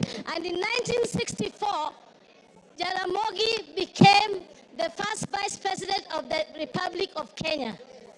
Exactly 2 years down the line, like the 2 years we now have with the deputy president, Jaramogi decided that due to the ideologies that he was holding, which were different, which differed from the president, he decided to step down and leave the position of vice president, not for his own good, but for the greater good of the Republic of Kenya. He actually stepped down. I would like, in my own statement, to ask the deputy president that Kenya is larger than you. Kenya is a big country that we need to protect. If I were you, Mr. Deputy President, please take the honorable route that some of your predecessors had taken, like Jaramogi, and step down from this position of presidency. Don't take Kenya through the valley of the abyss you want, the dark abyss you want Kenya to go through. Secondly, I would like to say something. I was not one of the people who was actually wanting this impeachment of the deputy president. I felt that the deputy president's impeachment was not the main problems that we were having in Kenya, and that we had other issues. But having heard how the president spoke last night, I am completely convinced from that statement that the deputy president must go, and he must go as soon as possible. One of the reasons why I say that is that we are not here for our personal grandiose and our personal wealth. Kenya, if the deputy president is mourning because his father is going to turn in his grave because of the wealth that is being accused of, I wonder what the people like Bildad Kagia, Jaramogi Oginga Odinga, and all those who fought for us to get through this, to get to where we are, through multi-party. Oginga Odinga and all went through house arrest, detention, to make sure that we get the multi-party that we are enjoying in this country, the democracy that we are enjoying. How are they feeling in their grave when now the deputy president is talking about making Kenya a company? What company are you talking about, and shareholders? When Kenya is a country that we have a sovereign country in Kenya. Mr. Deputy President, I was a bit on your side, but you have hanged yourself with your own rope. Whoever informed you to go to the TV yesterday did you a very big disservice. And for that, I support the motion.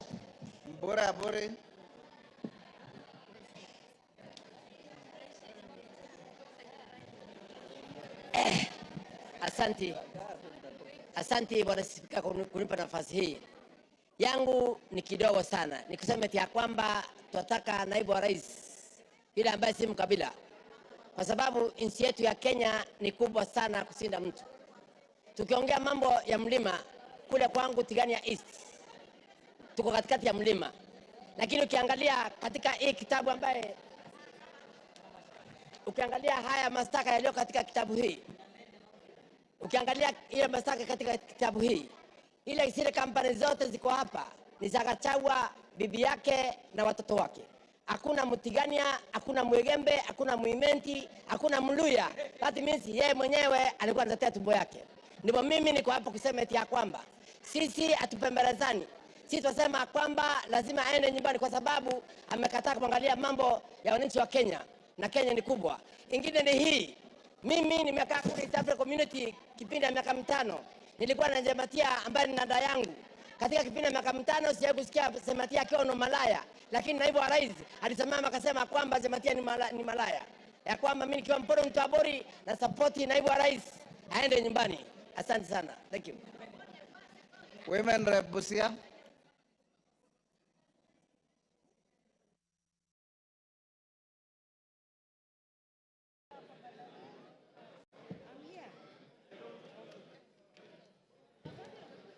Thank you, Mr. Speaker. I support with a lot of strength this motion because many times I thought I was a tenant in Kenya. And I know I was born and raised in this nation. When a leader of a national figure discriminates openly, I left myself wondering if we can keep allowing to be divided every day, and yet as leaders we must be a factor that unites all Kenyans.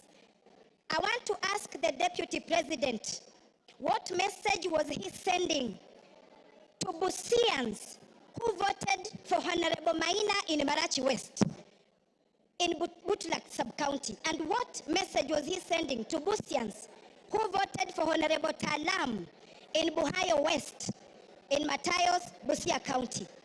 We should be free from Mombasa to Turkana, any person of any race, any tribe, to stand and be elected without being pointed at as this one belonging to a particular region and that one not belonging to our region.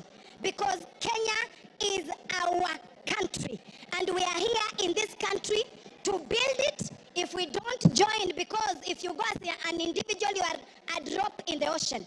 But together as Kenyans, we are an ocean.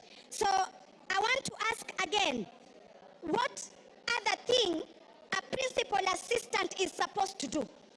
According to me, unless you have a shrunken hippocampus in your brain, then you go displaying what your master is doing instead of being the real assistant of even covering up.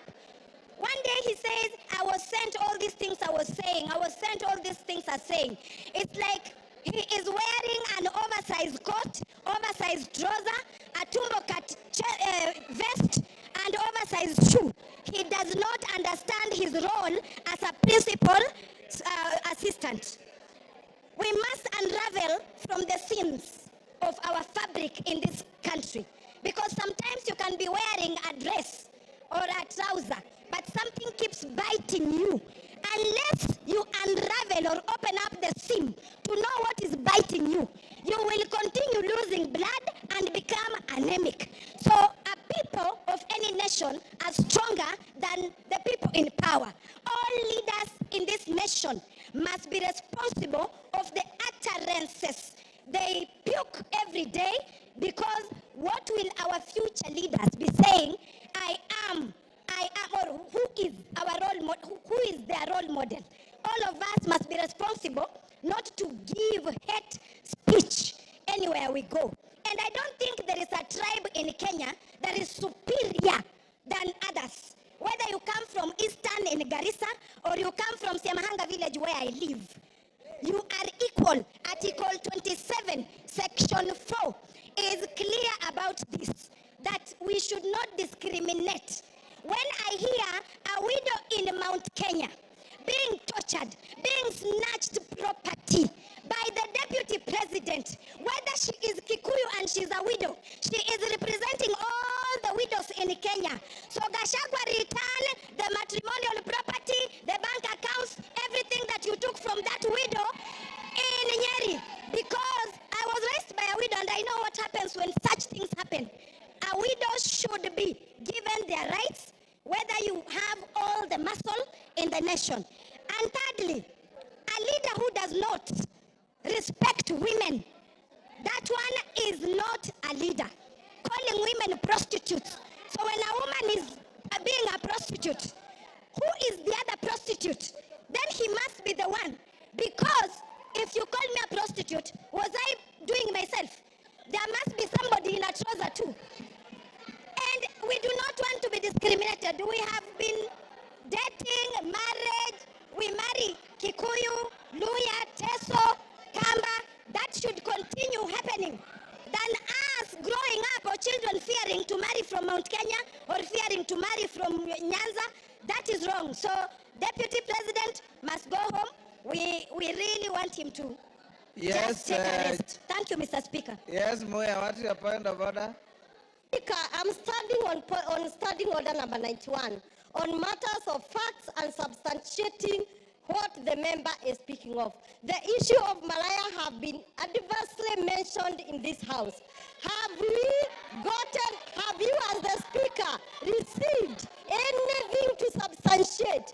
Honorable Speaker, it is on record that the Deputy Speaker, the Deputy President has been cruising the whole country, campaigning for the same women, especially in Mount Kenya where he was assigned. So it is unfair that members can continue repeating, you cannot substantiate, and there is no evidence. We should You have made your evidence. point. Honorable members, order, take your seat. Honorable members, I want, with your concurrence, to reduce the time of the speakers to 2 minutes. Is that agreed? Is that agreed? For the purpose of the record, I'll put the question that we reduce time for speakers from 5 minutes to 2 minutes. As many as of that opinion say aye. Will those of the contrary opinion say nay? The ayes have it. Didymus, 2 minutes. Mr. Speaker, I want to be very clear that I support this impeachment motion. I say so because Kenya, we have more than 42 tribes. And it was never our permission to decide which tribe you belong to, Honorable Speaker. And we want every part of our country to feel part and parcel or properly represented by our Deputy President. The continued dividing of our country in shares, Honorable Speaker, in terms of how many votes that a particular area voted for the government, Mr. Speaker, it is making parts of this country feel like they're not part of this country. I think, in a nutshell, Honorable Speaker, because of time, I want to summarize what I want to say by saying that Kenya as a country, the position of the Deputy President, it requires a patriot. It requires an individual whom, when he speaks, the country listens with optimism. It doesn't require an individual who, when he opens his mouth, part of this country begins to bleed. This country doesn't require a villager in the name of the Deputy President. It requires a patriot, a statesman. And this House, Mr. Speaker, we will go down in the history of this country because the war against tribalism, the war against segregating this country along shareholding lines, it's a war that we have come a long way, Honorable Speaker. It's a war that we vowed that we must win it in installments, and today we are paying the last installment. Rigathi Gachagua must go home, not by walking, but by running, Honorable Speaker. I support. Member for Wajir West.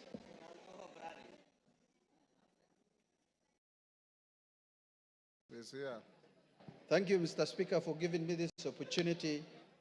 First, I rise, Mr. Speaker, reluctantly but firmly in support of all the articles of this motion. Mr. Speaker, I say reluctantly because of the following reasons. Normally, Mr. Speaker, as a Muslim leader, I don't rush to support this grave matter like this, to remove the Deputy President of the Republic of Kenya from office after just 2 years of election.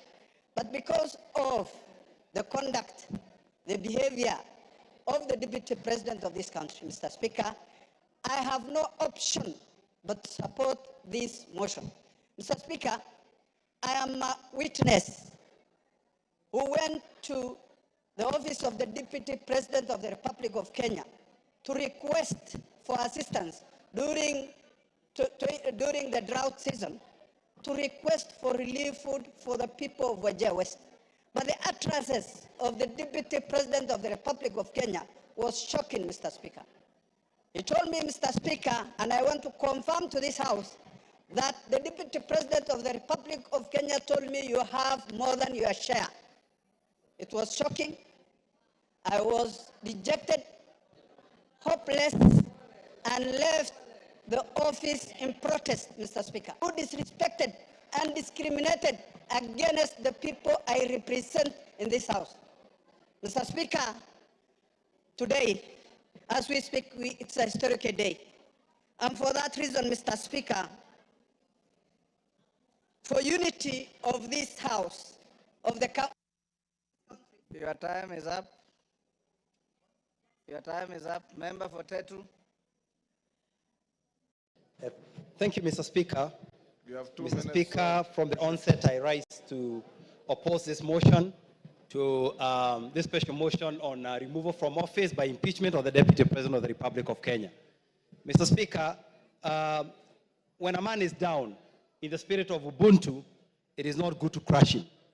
On Sunday, the Deputy President at the National Prayer Altar stood and apologized profusely to his boss, to fellow Kenyans, and indeed to all the members of this House.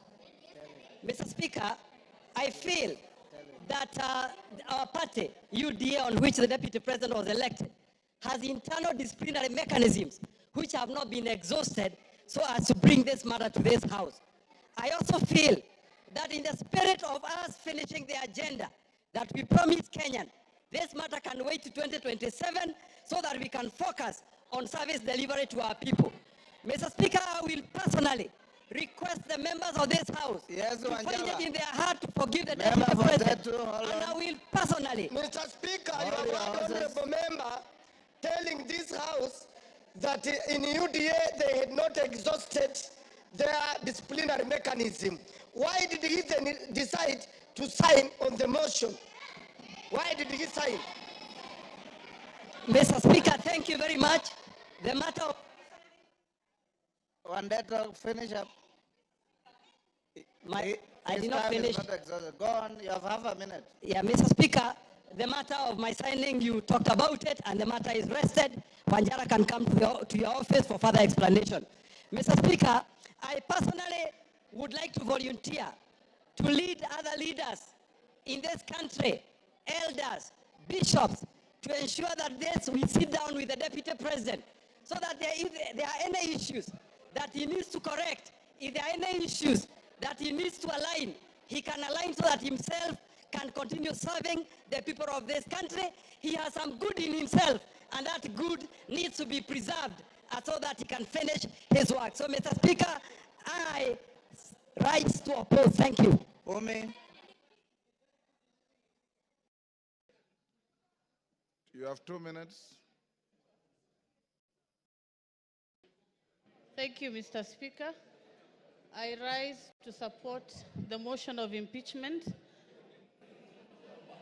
because of many reasons. Mr. Speaker, as a young person and as a representative of the House for the Youth, I wonder how many young people of this country can walk into a bank and access a loan of 600 million shillings without any guarantees of any sort. Mr. Speaker, this is a representation of impunity. The Deputy President stood before the media yesterday as a national leader to defend his children. I respect that he stood to defend his children, but how many children of this country has he given a chance for them to access the same benefits? Myself included, I cannot access a loan of that amount of money. Mr. Speaker, this impeachment motion is not just an impeachment because of difference of ideology, but it will be a symbol of democracy for our country, that people who abuse their powers can go home, regardless of whatever position they hold. Mr. Speaker, I come from Garissa County. We lost residents from my county at an accident as they were accessing to cross a river because of the flood scandal. Mr. Speaker, out of the 10 billion shillings that he had under his pocket, he only gave us 48 million shillings and disappeared and never showed up again. Mr. Speaker, what can 48 million shillings do for people who are suffering? Mr. Speaker, he did not even step in Wajir and Mandera. This is a deputy president of the whole country. I support the impeachment. He must go home and create a room for other people to get that position. Maybe it's time for other regions to be deputies so that we can get the same benefits. Mr. Speaker, I can even do a good job myself. Mr. Speaker. Your time is up, Jen Kagere.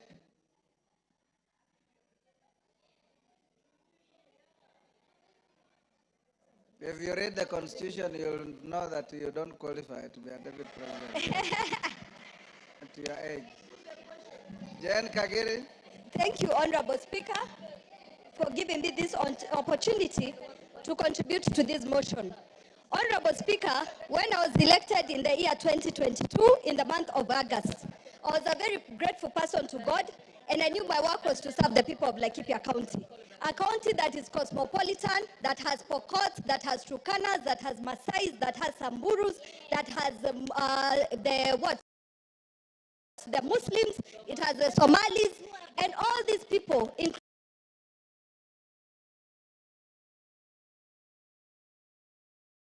inclusive of the Kikuyus, came together and gave me their votes. That is what comprises of Laikipia County. Honorable Speaker, the point at which I differed with His Excellency the Deputy President is when he started talking about Mlima. I realized Laikipia County is not Mlima after all, because Mlima, people have running water from taps. In Mlima, people have tarmac roads. In Mlima, people don't suffer human-wildlife conflicts. But in Laikipia County, we have all those challenges. So, Honorable Speaker, that was the first point where we differed. The second point, Your Honorable Speaker, is when there was the talk of 1 man, 1 shilling, 1 vote. In Laikipia County, we are among the counties that have the least population. When you talk of 1 man, 1 shilling, 1 vote, it means you're talking of reduction on resources for my people. That one I would not accept. Honorable Speaker, I remain a Kikuyu. But sadly, since our difference in opinion with His Excellency the Deputy President, I have been the poster girl of his intimidation, of his insults, of his blackmail, of his coercion, telling me that I should not engage the national government, that I should not follow up for resources for my people. Honorable Speaker, once in a while, a generation is called upon to stand for something. Today, I stand for an end to insult, a respect to the dignity of leaders, a respect to my people, Honorable Speaker. Give her a minute. Give her, okay, wind up. Honorable Speaker, in my conclusion, I must state, many people have called us traitors, have assumed money has been received for this action. But Honorable Speaker, I want to make it very clear. I need no money for the restoration of dignity in this house. I need no money for the restoration of respect to women in this house. I need no money for resources to reach my people of Laikipia County. Honorable Speaker, I submit and I support. Thank you. Ounda.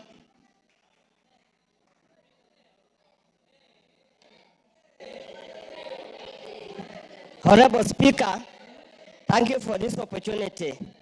Honorable Speaker, my attention is drawn to Article 125 of the Constitution.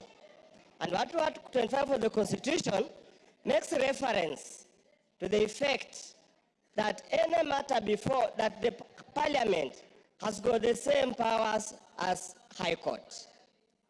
Out of that, Honorable Speaker, then I'm left to look at the evidence presented by my good friend, Honorable Mutuse, and wonder does it really meet the threshold of any form of evidence as required as required at the High Court? Honorable Speaker, I have looked at the various options or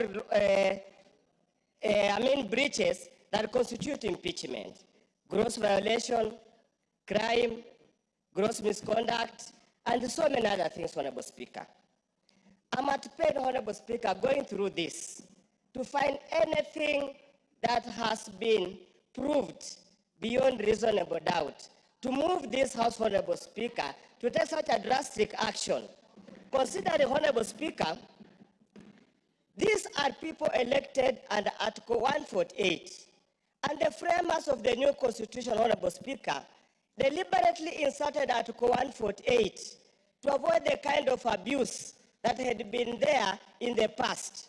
Honorable Speaker, if we get to this level, Honorable Speaker, if we get to this level, everybody will be left wondering, what is the role of Parliament in protecting the Constitution?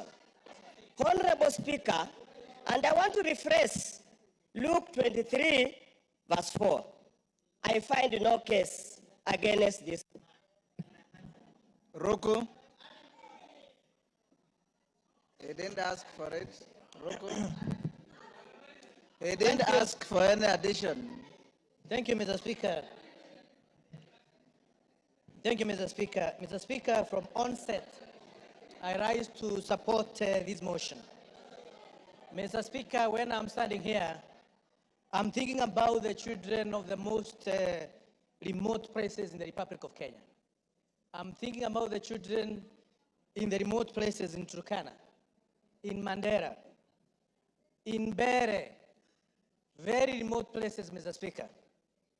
It reminds me on Article 10 of our Constitution, which talks about the national values and principles of governance.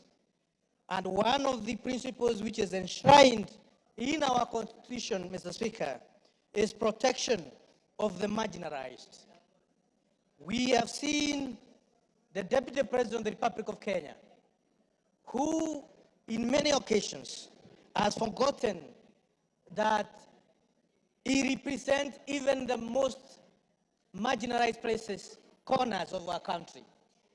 That the numbers of these small communities in the Republic, they have the right, just like any other big community in our Republic. We have seen the smirk, the arrogance, the contempt which the Deputy President of the Republic has to the minority groups in the Republic of Kenya. And coming from a marginalized community, a community which has been marginalized from 1963, Mr. Speaker, I want to state here and now that it's high time we sanitize the office of the Deputy President. Mr. Speaker, last week on Sunday, I was in... Your time is up. Your time is up. Irene Mayaka. Thank you, Honorable Speaker. Honorable Speaker, I also stand to support the motion by my good brother, the Honorable Mutuse, in impeaching the person of the Deputy President of Kenya. Honorable Speaker, under unwarranted discrimination in contravention of the Article 27, Part 3 and 4 of the Constitution, the Deputy President has in so many occasions expressed that he only considers people he considers shareholders. Honorable Speaker, on the two occasions that the Deputy President came to Busiland, on the first occasion while addressing leaders, he told us that the reason why, as Kisses, we should not demand for more things from the government is because we always vote for Mutu wa kitendawili, to quote him. On the second occasion, the Honorable Deputy President told us that siku hizi wa Kisii tumejaa jela kushinda wa Kikuyu. I'm wondering, Honorable Speaker, when did he do the statistics to note that sisi kama wa Kisii, we are the most criminals in this country? And Honorable Speaker, as I finish, I just want to remind the Deputy President. Yesterday, he spent a lot of time reminding us that he is an orphan. And yet he forgot that there is one orphan that the Deputy President kept saying that he has put for him Mitego in State House. The Honorable Deputy President forgets that even the Right Honorable Raila Amolo Odinga is an orphan? Why did he forget that he was putting for him Mutego? I just want to tell the Deputy President that because of the utterances that you make against people of Kenya, you must go and you will go home. I thank you.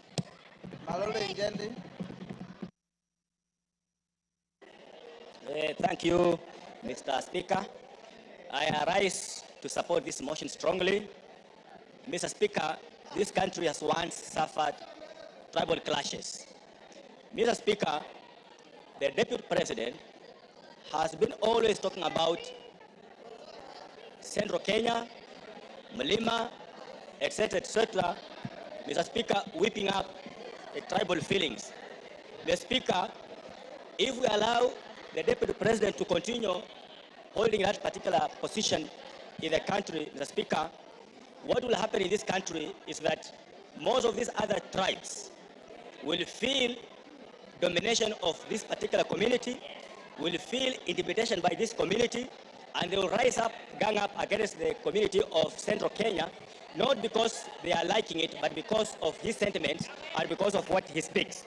Mr. Speaker, this person has been in office for 2 years, but he appears not to have had the conscience to know the kind of office he's holding, and that's why he speaks the way he speaks of regions. Mr. Speaker, I wonder how. Order, honorable members, order. I wonder how a person holding that kind of office can keep on talking of Kuweka Miteko State House for people who did not vote for this government, not to enter, not to access. Mr. Speaker, because of Kuweka Miteko, kila mahali kwa kona State House has affected some of us when he was still very active in State House, blocking us from accessing State House. Mr. Speaker, the whole issue of shares, I want to tell people from Western Kenya, we are suffering from this because of his input and insisting, embarrassing the president. When he wants to help persons from West Kenya, he says those people don't deserve to have the share they're having in the government. Thank you, Mr. Speaker, I support. Robert Mbui. Robert Mbui. Yeah, thank you, Mr. Speaker. Being in leadership, I'll give you 5 minutes. Thank you very much, Mr. Speaker. Thank you very much. Mr. Speaker, I've noticed, listening to the arguments that have been passed here this afternoon, and also earlier in the morning, I've noticed that it's getting a little personal, and I'm feeling a little jittery, because I know the subject matter is a person who is a family man with a wife and children, and friends and relatives, and they're all listening. So I think maybe I will start by reading the Bible so that we can bring down the temperatures. Ephesians chapter 4, verse 32 says, "Be kind, compassionate, and forgiving to each other in the same way God forgave you in Christ." Now, verse 31, Mr. Speaker, says, "Put aside all bitterness, losing your temper, anger, shouting, and slander, along with every other evil." Mr. Speaker, as a member of Azimio la Umoja One Kenya, I didn't believe in the leadership of Kenya Kwanza. I opposed it from the beginning. Mr. Speaker, I am vindicated now because I can tell the people of Kathiani that I said that this government is rudderless, is leaderless, is planless. And Mr. Speaker, is also merciless, because within a very short time, the center can no longer hold. Mr. Speaker, former Senator, now Governor James Orengo, famously said in Senate that governments eat their own people. Former leader of majority of the National Assembly, Duale, was eaten by his government. Today is a CS. Former Deputy Speaker of the Senate, Kidhura Kindiki, was eaten by his government. Now he's also a CS. Former Chair of Budget of this National Assembly was eaten by his government. Today is the majority leader. I don't know. We are now eating Rigiji. Where will he end up? Mr. Speaker, I have an issue of concern, Mr. Speaker. Yes, Majority Leader. Honorable Speaker, is the Deputy Leader of Minority to assert that I was eaten by my own government, Honorable Speaker, whereas he knows I was never eaten by any government. I only stood firm against tyranny. I stood firm against the bullying that I experienced under that regime. The same bullying I have stood firm against a Deputy President today who has been bullying members of Parliament. And I have only put my chest forward to defend the rights of all these members, including the Honorable Robert Mbui, who was Honorable Speaker when the Deputy President visited Kathiani. He said to the Honorable Mbui that these Kambas are too few. They can never make a president. Kalonzo can never be anything. How can you defend a person who has disdain for Kalonzo Musyoka, a former vice president of this country? Mbui. Robert Mbui. Thank you, Mr. Speaker. You know, I love the passion and the humor in the majority leader. But Mr. Speaker, I'm also impressed by the energy that I've seen in this house, the vigor, the passion from morning. I mean, it is the first bill, or rather the first motion, where this house has gone up to public participation in the constituencies. Mr. Speaker, I only wish that the energy that we are expending here to send a question to all Kenyans about one individual was being used to fight the issues that are failing us in our education, in our health sector.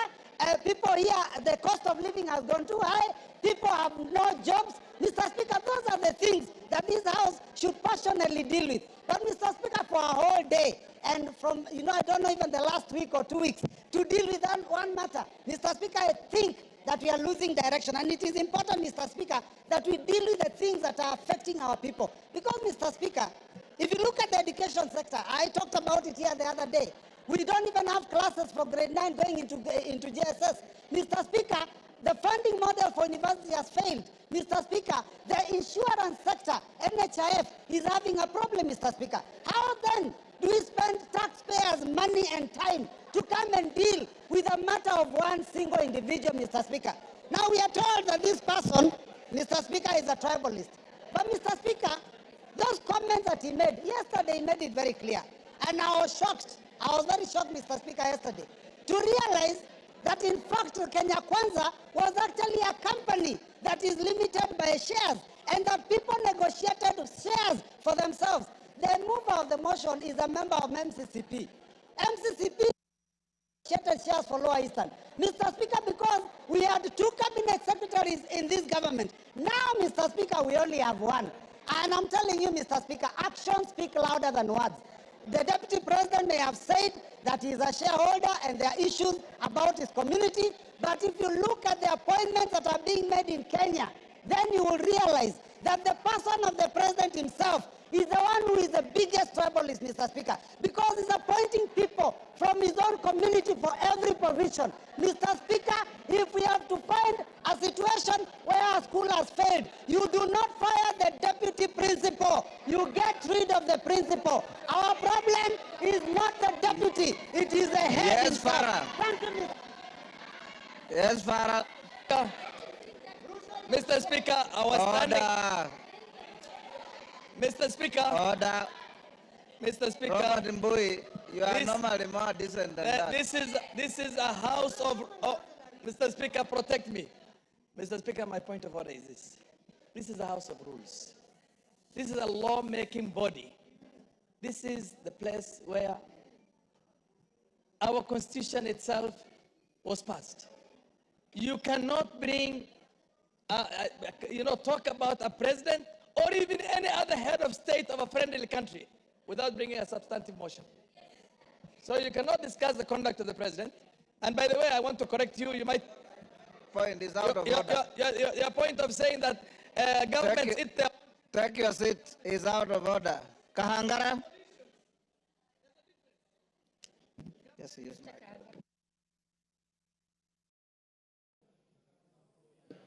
Honorable Kahangara.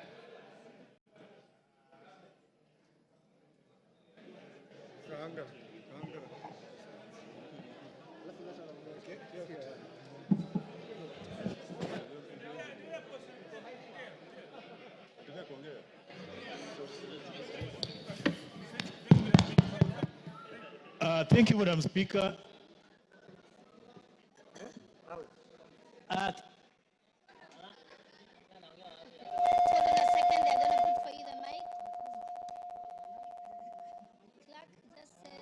Yes, I can see the mic. Take the one next to Mheshimiwa Fulamu. Take that one, yes.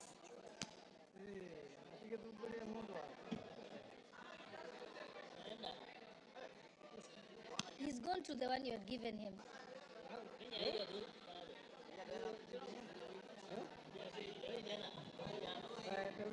Okay, thank you very much, Madam Speaker, for giving me an opportunity to contribute to this motion. And I want to say that from the onset, I am in support of the motion, the special motion for the impeachment of the Deputy President of the Republic of Kenya. Madam Speaker, let me say that this country, Kenya, is a country that is is led by a constitution, by laws, and a country that is led by of democracy. In this country, Mr. Speaker, every 5 years, Kenyans go to elections to elect their leaders, and after elections, for people to assume office, they take an oath of office where they say that they are going to respect the Constitution, they are going to protect the Constitution of this country. Mr. Speaker, when the Deputy President took oath of office, he promised that he was going to respect the Constitution of Kenya. In his responsibilities, we are told that the President is a symbol of national unity. He's the one who is supposed to be uniting this country and also to respect the diversity of the various communities and tribes in this country. In the same Constitution, it says that the Deputy President is the principal assistant to the President. So if he is the principal assistant to the President, meaning that he performs the duties that are performed by the President. Mr. Speaker, I want to say that the Deputy President has gone around this country talking about shares, meaning that he has put all the tribes of this country into coalition.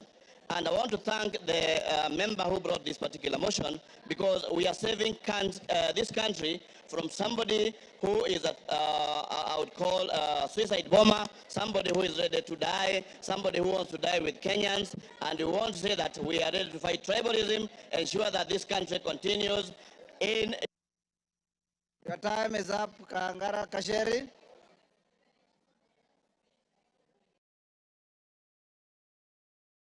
Give Honorable Njeri the mic.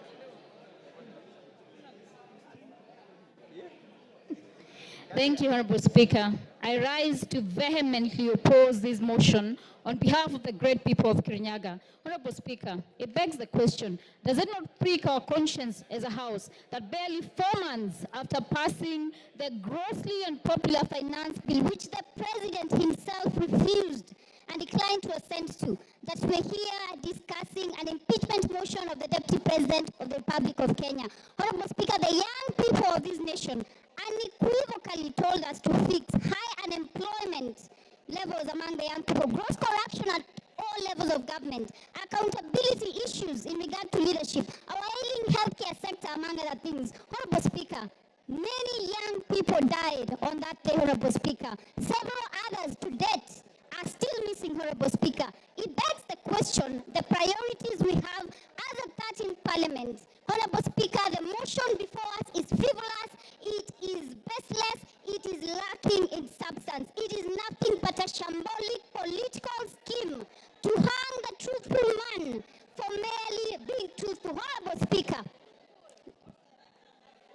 we must redeem the 13th Parliament, Honorable Speaker. We must ensure that we give... Kasheri, take your seat. Yes, Donya. Give Donya the mic. All Jerry, you have about... Thank you, Mr. Speaker. Is Honorable Gachagua in order to bring things which have passed, like the finance bill, when we are discussing about the impeachment motion? Those, and Gachagua is my friend, but this one you are wrong, my dear.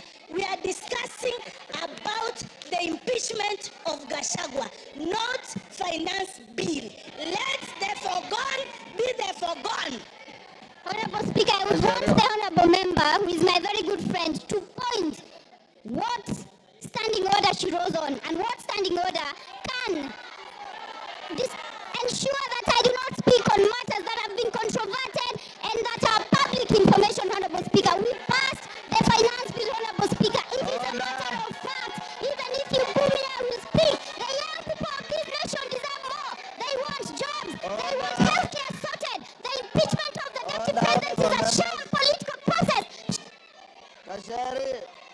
Order. Jerry shall be heard in silence and dignity. But Jerry, your time is up. Women Rep of Migori. Yeah, yes, Wanjala. What is out of order? Give Wanjala. Thank you, Mr. Speaker. Mr. Speaker, the person who is accused, whom we are debating, was supposed to be here by 5. It is 7 minutes past 5. He actually is. Mr. Speaker, can we bar him from coming because he's late? Wanjala, he's already here. Yes. Migori Women Rep. Give to Fatima.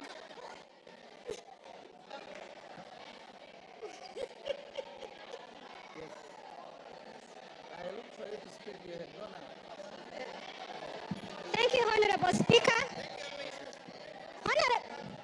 Thank you, Honorable Speaker. Kindly protect me, Mr. Speaker. I can't be heard, Mr. Speaker. Order. Thank you, Mr. Speaker. Order.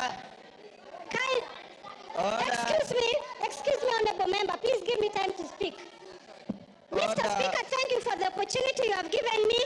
And as I stand here as a Muslim, I don't know when I'll die. In case I die before the impeachment time, I vote yes, Gachagua must go.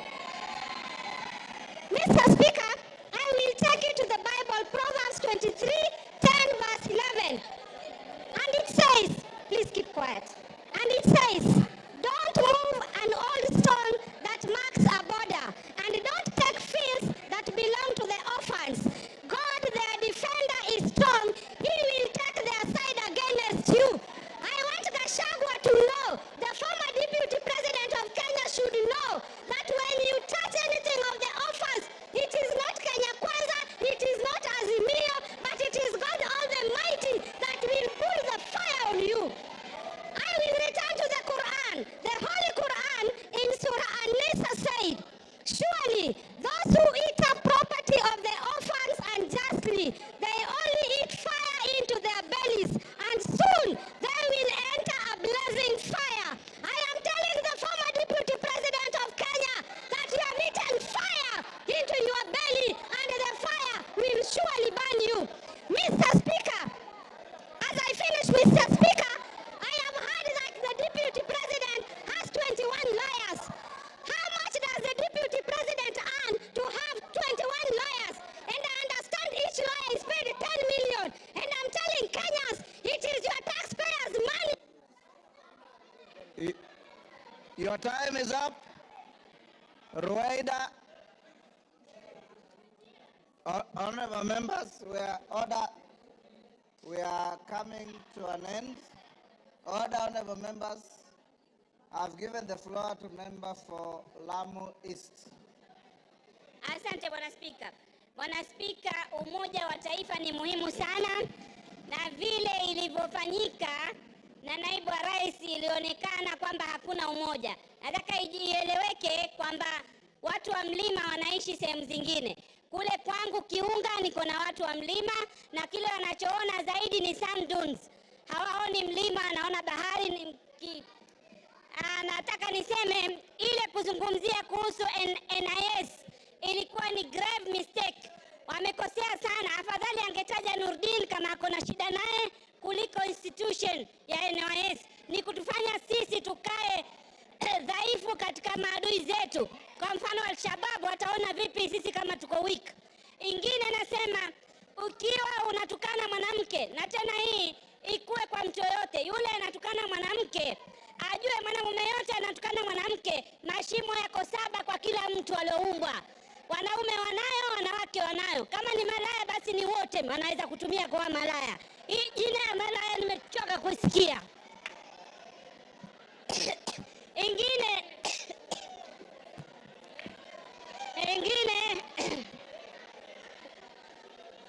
naulizwa mashimo ni yale mawili ya pua, ya masikio, ya mdomo na yale mengine mawili. Kila mtu ako nayo. Ingine nataka niseme, sisi tunafundishwa Kiislamu kuheshimu wajane na mayatima. Ikiwa kuna mtu haiheshimu majane na mayatima, basi hairuhusiwi kidini yetu. Asante Bwana Spika. Order. Member for Kipipiri, take your seat. Yes, Milemba. Honorable Speaker, thank you for this. The mood in the House is such that it's already 5. And Honorable Speaker, it's my plea to you that the country is waiting. We move to the next stage so that we may hear the Deputy President speak. Remember, this is a motion which has timelines. Thank you, Honorable Speaker. Order, members. If you listen to the Speaker, when I call out member for Lamu East, I said she was going to be the last one on this. So she is indeed the last one on this. The interaction on the motion. Order. Order, members. The interaction of members on the motion has been very, very intense. Order, honorable members. Member for Machakos, keep your cool, mommy. Keep your cool. Yes, keep your cool. The members who have spoken are many. It is not possible for each and every one of us to speak on the same motion. For those who have spoken, I appreciate you for your tremendous industry for and against the motion. Now His Excellency the Deputy President is in the chamber and he is accompanied, I believe, by his legal team or assistants. We will now move to the next stage. You remember I had advised the House. Order. Joyce Kamene.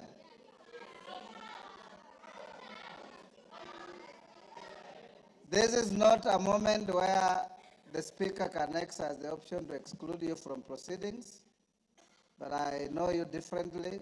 You are normally a very dignified person. I don't know what is the problem today. I want to urge the House that as we move to this stage, you remember we said at 5, the Deputy President had been assigned 2 hours in accordance with the standing orders. The standing orders say not more than 2 hours. So he may exercise to spend the 2 hours or less as he wishes.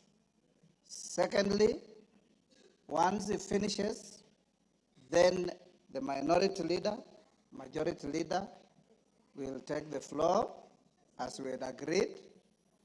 After that, then the mover will be invited to reply. And after that, you will go into a voting session. Your Excellency, once you finish, you have the option to remain in the House or to leave because you'll have spent your time as allocated by the House. I want to encourage you members to maintain your silence, to maintain your decorum, and to maintain the dignity of both the House and yourselves in listening to the subject to this motion, who is the Deputy President of the country. And I invite you, Your Excellency, you have a choice. You have a choice between speaking yourself or speaking through your legal counsel. Yes, Kamket, what is out of order? Your Excellency, you may take your seat. Let us hear it. Mr. Speaker, while I did not want to interrupt His Excellency the Deputy President, who is my brother-in-law, Mr. Speaker, yesterday the Deputy President on national television referred to this House in unpalatable terms. And Mr. Speaker, while it is his right to say whatever he wants to say, as a former member himself, Mr. Speaker, would I be in order, Mr. Speaker, that the Deputy President, as a precursor to his speech, apologizes to this House? Mr. Speaker, this House, Mr. Speaker, he used the words, he referred to this House as a theater of the absurd. Mr. Speaker, this House is an honorable House of the people of Kenya. These are elected members of Parliament, Mr. Speaker. This House is neither a theater, neither is there absurdity in this House, Mr. Speaker. So I would request, Mr. Speaker, that the Honorable Deputy President exercises, dignifies this House by offering an apology. I know he has very little support in this House now, but he may get a little support even just from that apology. He has to apologize to this House, Mr. Speaker, before he proceeds with his speech, Mr. Speaker. Thank you very much. Order. No more points of order. Your Excellency, David President, as you take the floor, this morning, the Speaker made a communication and indicated that we found it abhorrent, some of the contents of your your speech, your statement last evening, in which you described this House in not very good terms. We also indicated that the rules of this House preclude matters pending before the House from being canvassed in other fora, particularly by members of the House, and to an extent of broad interpretation of the standing orders, a person who is subject to the motion going on in the House. It is spilled milk, it's water under the bridge. You said what you said, but it is only fair that, being an immediate former member of this House, that you exercise your conscience to hold as to whether this is a theater of the absurd or is an honorable National Assembly of the Republic of Kenya. You may start by addressing that. Thank you very much, Honorable Speaker. And thank you, the honorable members present, for according me this opportunity to prosecute the matter before us. Mr. Speaker, sir, I have tremendous respect for this great institution, having served here for 5 years between 2017 and 2022, and I appear here in a very nostalgic moment that I'm back in the House where I stayed for 5 years, despite the fact that I've come under difficult circumstances. Mr. Speaker,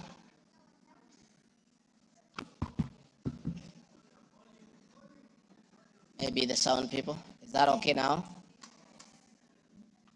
Mr. Speaker, sir, and the honorable members, I want to thank you for giving me the opportunity. I hope, Your Excellency, you have been advised by your lawyers that you are here to respond to specific issues in the motion. I have my advice. And not to talk generally. I know. Yeah, so rules of relevance will still apply to you as they apply to all members. Mr. Speaker, the motion before this great House alleges that 2 years ago, since assuming office, I have acquired property and wealth whose estimated value of 5.2 billion shillings. A significant number of properties to which this sum of 5.2 billion is erroneously and maliciously attached belongs to my late brother, the late Honorable James Gachagua, and as demonstrated by his will, a copy of which is attached. The fact as follows. Olive Garden, my response. The allegations that I own the Olive Garden Hotel is false. The truth is that Olive Garden Hotel used to belong to my deceased brother, the late Honorable James Derito Gachagua, and therefore has never been my property. This is information that most of you may be aware, as it is in public domain. Upon his demise, my late brother left a will in which, in his recognition that I can take care of his family, he appointed me as one of the executors of his estate. In the said will, my late brother directed that the hotel should be sold, among other properties, and proceeds distributed as per the will. I'm also listed as a beneficiary together with other persons named therein. In accordance with these instructions, the hotel was sold by the executors to a third party. Owing to the above, I do not own the hotel and have never owned it, contrary to accusation in the motion. For the benefit of this august House and the general public, I have annexed to this response copies of the following supporting documents. My late brother's will, sale agreement dated 17th May 2023, an official search for Olive Garden Hotel Limited. Mr. Speaker, Vipingo Beach Resort, just as in Olive Garden, above this allegation is also false. Vipingo Beach Resort belongs to the estate of the late James Derito Gachagua. For the benefit of this House and the general public, I have attached annexed to this response copy of the official search for Vipingo Beach Resort Limited, confirming that the hotel is still in the name of my little brother's estate. Queen's Gate Service Apartments. The allegation is also false, and the property belonged to my late brother. Queen's Gate Service Apartments, registered in the name of Vipingo Beach Resort Limited, was sold to Cooperative Bank of Kenya Limited, Staff Retirement Benefits Scheme, as evidenced by the agreement for the dated 4th May 2022 and a transfer dated 5th October 2022, marks Annex RG6. Land parcel Ruguru, Kiamariga 2023 in Madeira East constituency, which have originally constructed a helicopter landing facility. My response is, I do confirm that I own the above referenced property, which is approximately 2.5 acres in size, and which I have planted napier grass for my dairy cows. I purchased the land in the year 2023 for 3.5 million from farm proceeds coming from my dairy farm. I have read through the motion, and there is no iota of evidence adduced of the impropriety in the way I acquired this small property. Finally, on this matter, I wish to confirm that there is no helicopter landing facility for this particular parcel on the motion. This part is also false. I attach a copy of the agreement for purchase of this property marked Annexure RG7. 40 acres of land purchased in Kakuret within Kabraine in Nyeri County. My response, I confirm that I own a property, having bought it in 2015, a time when I was not a state officer. I had not even been elected as member of parliament from the Honorable Joroge Wainaina, member of parliament for Kenny, who is present in his house, or I'm not sure whether he's present.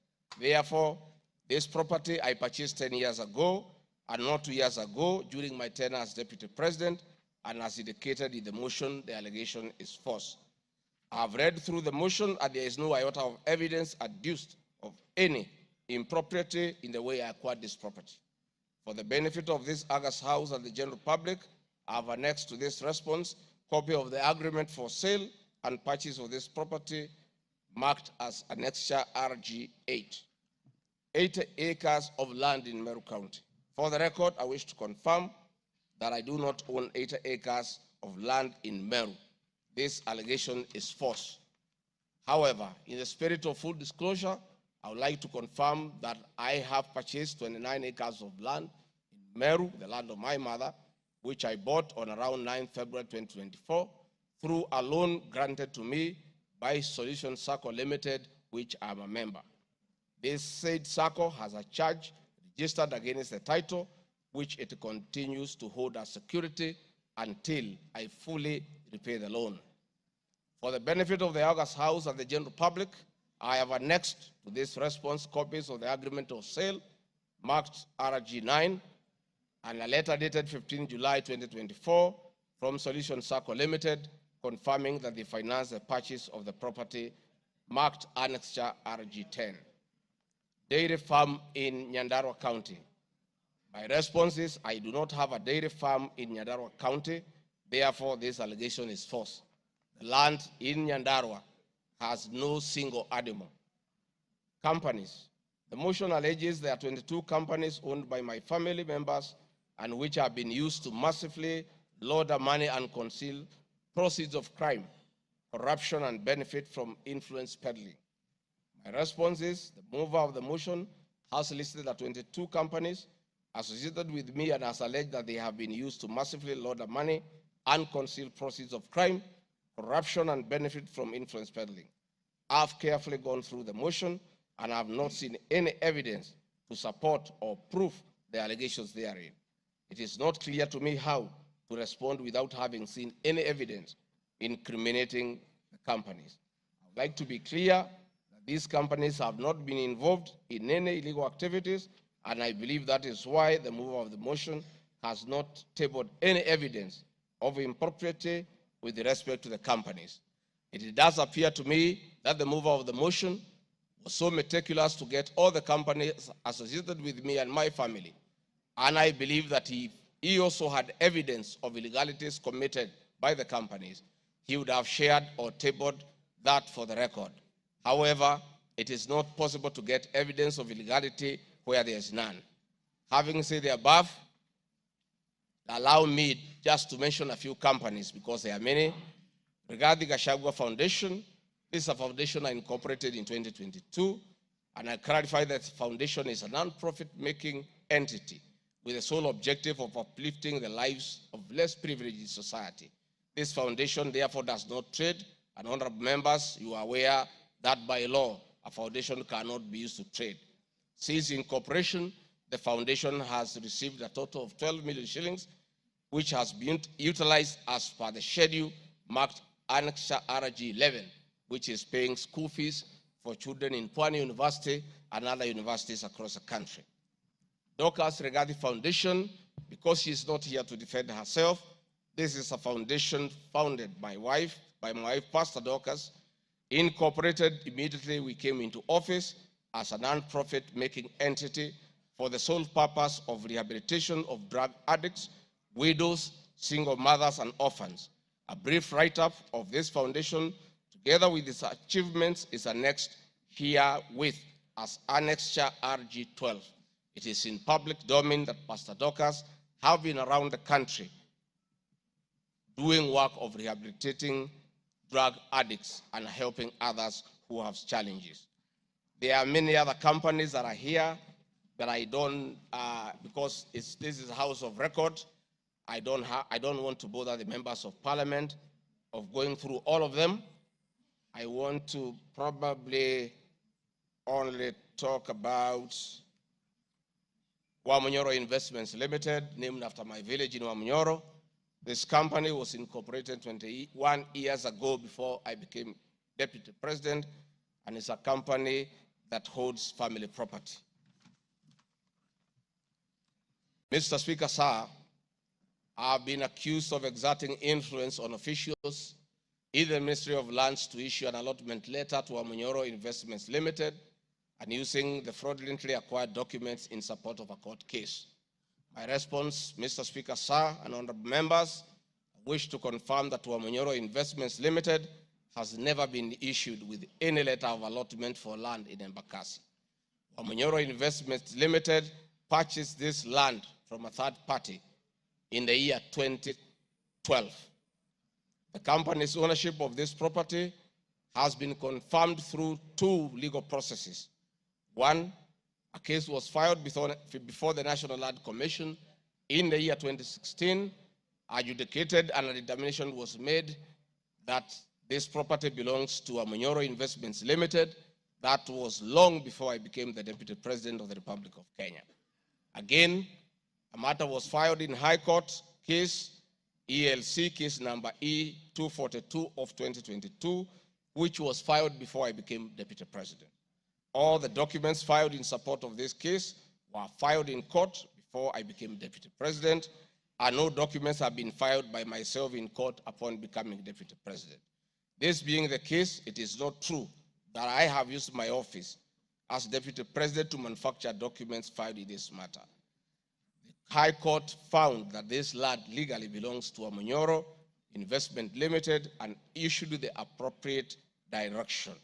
This matter has since been challenged in the Court of Appeal. I invite any honorable member who may want to be enjoined in this case to have the liberty to do so. Mr. Speaker, sir, I have been accused in the irregular procurement of mosquito nets at a cost of 3.7 billion. In response to paragraph 45 of ground 7 at page 23 and 42, paragraph 78 and ground 11 and page 36, 37 or 42 of the impeachment motion, I wish to respond as follows. It is not true, as claimed in paragraph 3 of the witness affidavit of Andrew Molwa, that I was involved in the KEMSA 3.7 billion irregular procurement of malaria nets, either directly or through proxy.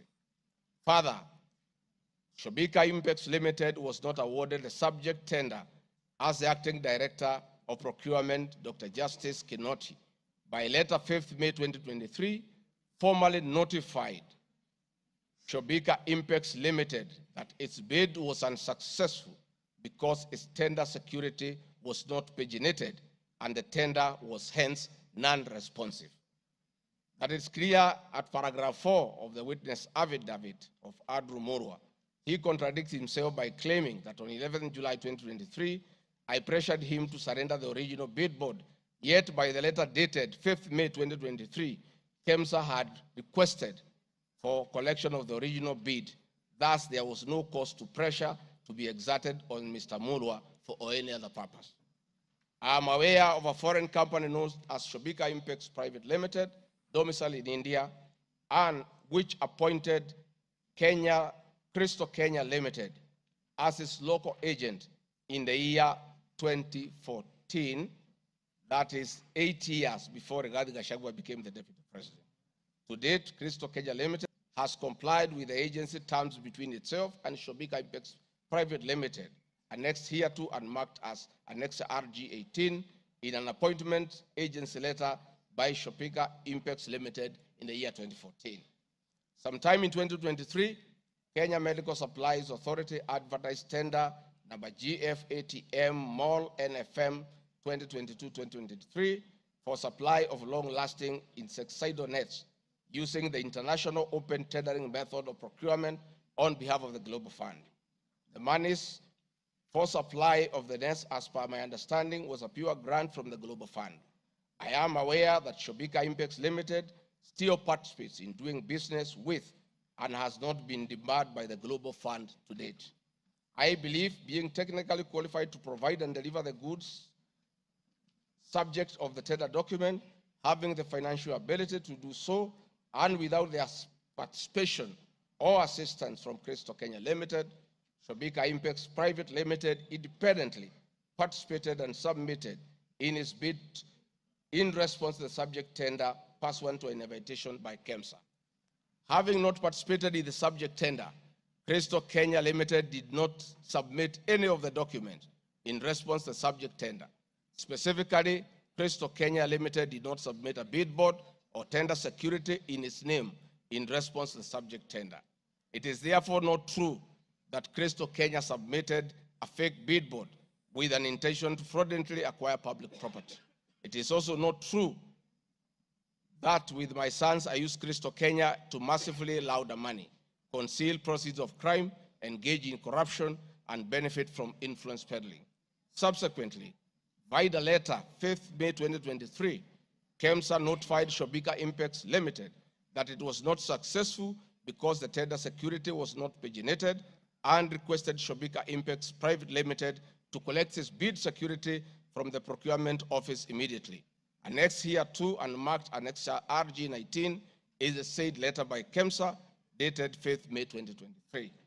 However, EACC commenced investigations of the subject tender, and on conclusion of the investigation by EACC and the Senate on the subject tender, KEMSA CEO Terry Ramadhani, who had been suspended on this issue, was appointed Kenya's Deputy High Commissioner in New Delhi, India by President William Ruto. Thereafter, Crystal Kenya Limited, a Shobika Impex Limited agent in Kenya, followed up in the release of Shobika Impex Private Limited's bid board tender security on behalf of Shobika. Annexed here to an annex and marked Annexure RG20 is an email from Shobika Impex Private Limited email addressed to Crystal Kenya Limited, together with a letter of even date confirming that Crystal Kenya Limited had authority to collect their bid board. KEMSA was mandated to immediately release the bid board tender security upon determining that Shobika Impex Private Limited was unsuccessful in the subject tender, and that is why they requested that the same be collected from its procurement office. KEMSA did so, as can be seen in its letter dated 11th July 2023, annexed here to and marked Annexure RG21 in the said letter by KEMSA dated 11th July 2023.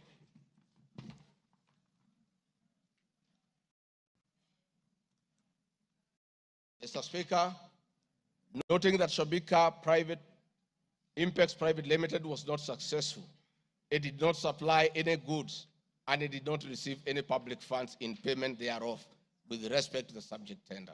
Accordingly, I have not committed any crime under section 45(1), 46, 47(a)(3), and 48(1) of the Anti-Corruption and Economic Crimes Act, and section 2, 3, 4, and 5 of the Proceeds of Crime and Money Laundering Act. Further, I have not breached section 34 of the Leadership and Integrity Act, for I did not bully any state or public officer with respect to the subject tender, and specifically, no evidence has been tendered to support the allegation at paragraph 78C of ground 11 at page 37 of 42 of the motion, which alleges that I summoned procurement officers in ministries and institutions, instructing them to direct procurement of goods and services in a specific manner.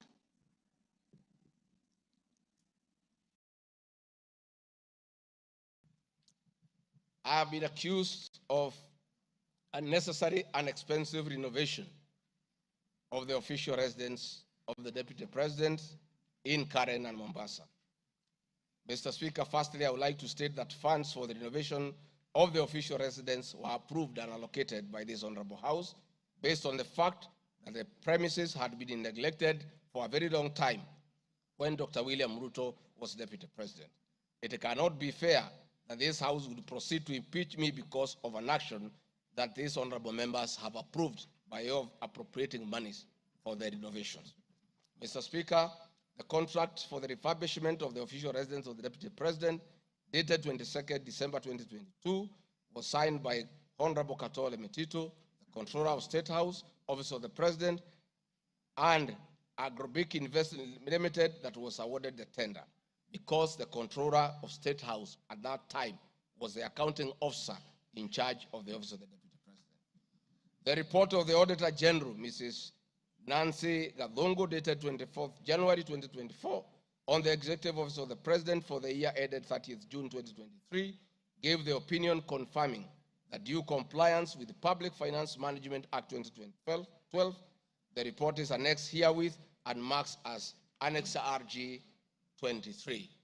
I would also like to add that the Deputy President, as Deputy President, I'm not involved in procurement processes of my office, whether directly or indirectly.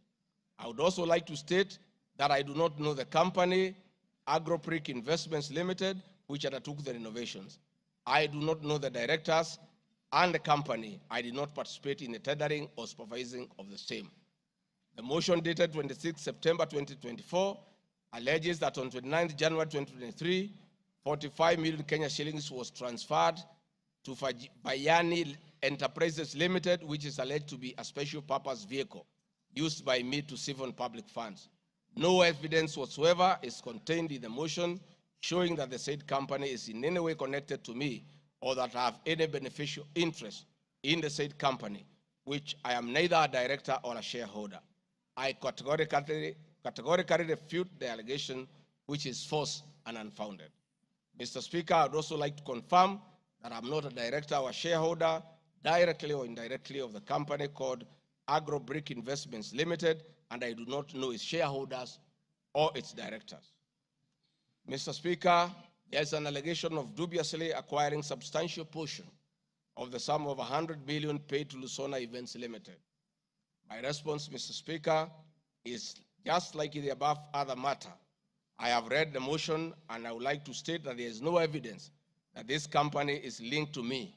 I wish to categorically state that I have no beneficial interest in the said company, and neither am I affiliated in any way to the directors and shareholders of the said company. I would also like to state that I'm not a director or a shareholder of the company and do not know its shareholders or its directors. I do not sit in a tendering committee. I am not the accounting officer of the Office of the Deputy President. I have also not had any complaints against the manner in which the company undertook the work. I am unable to confirm the allegations on funds withdrawn from the account of the company, since I am not a signatory to its account. I am not associated with the company in any way whatsoever. Mr. Speaker, the motion dated 26 September 2024 claims that I am reasonably suspected to be the principal beneficiary of the dubious transactions. However, Mr. Speaker, no evidence has been adduced or annexed to the motion to give credit to the allegations or suspicion. I categorically refute acquiring or benefiting from any funds paid to Lusona Events Limited, and therefore the allegation is false and unfounded. Mr. Speaker, I have been accused of siphoning money through St. Nicholas Rehabilitation and Industrial Training Institute Limited. My response, Mr. Speaker, is that the motion dated 26 September 2024 makes the claim that a payment of 21 million was made to a company called St. Nicholas Rehabilitation Center and Psychiatric Hospital. Then subsequently payment was made to Umalari Motors Limited. The motion claims that it is suspected that the entire transaction was used by me to siphon public funds and the payments typify money laundering transaction. I am not a director or a shareholder of this company, and I've never received any payments from this company. Similarly, I'm not affiliated or related to the shareholders and directors of the two companies. No evidence has been annexed to the motion showing that I was a beneficiary of the funds paid as alleged. I wish to point out that I'm not the accounting officer in the Office of the Deputy President, and I'm not aware that the payments made to this company by the office. The allegation is therefore false and unfounded. Mr. Speaker, there is an accusation of alleged sensational but false accusations against the Honorable Lady Justice Esther Minor. My response, Mr. Speaker, it is alleged in the special notice motion on ground 4 on page 14, at a gross violation of the Constitution, that I publicly attacked the Honorable Lady Justice Esther Minor and forcefully threatened to bring action against her. First, Article 160, Subarticle 5 of the Constitution provides that the judge cannot be found liable in a court of law for actions taken in good faith in lawful performance of their work. This provision is not a bar on freedom of expression guaranteed under Article 33 of the Constitution, nor a bar of the right to seek redress for legal wrongs simply because a wrong is committed by a judge. The exit multiple legal fora in which to take action against a judge for any actions that are not lawful. My statements were protected speech consequent to a decision by the learned judge in a matter involving my personal assets, which I disagreed with and found to be wholly unfair. The matter having been concluded at that stage, my criticism of the decision was not sub judice, nor in any manner prohibited by law. While I respected the ruling of the learned judge, I was in absolute disagreement with it. Contrary to the assertions in the special motion, I did not falsely threaten to bring action against the learned judge.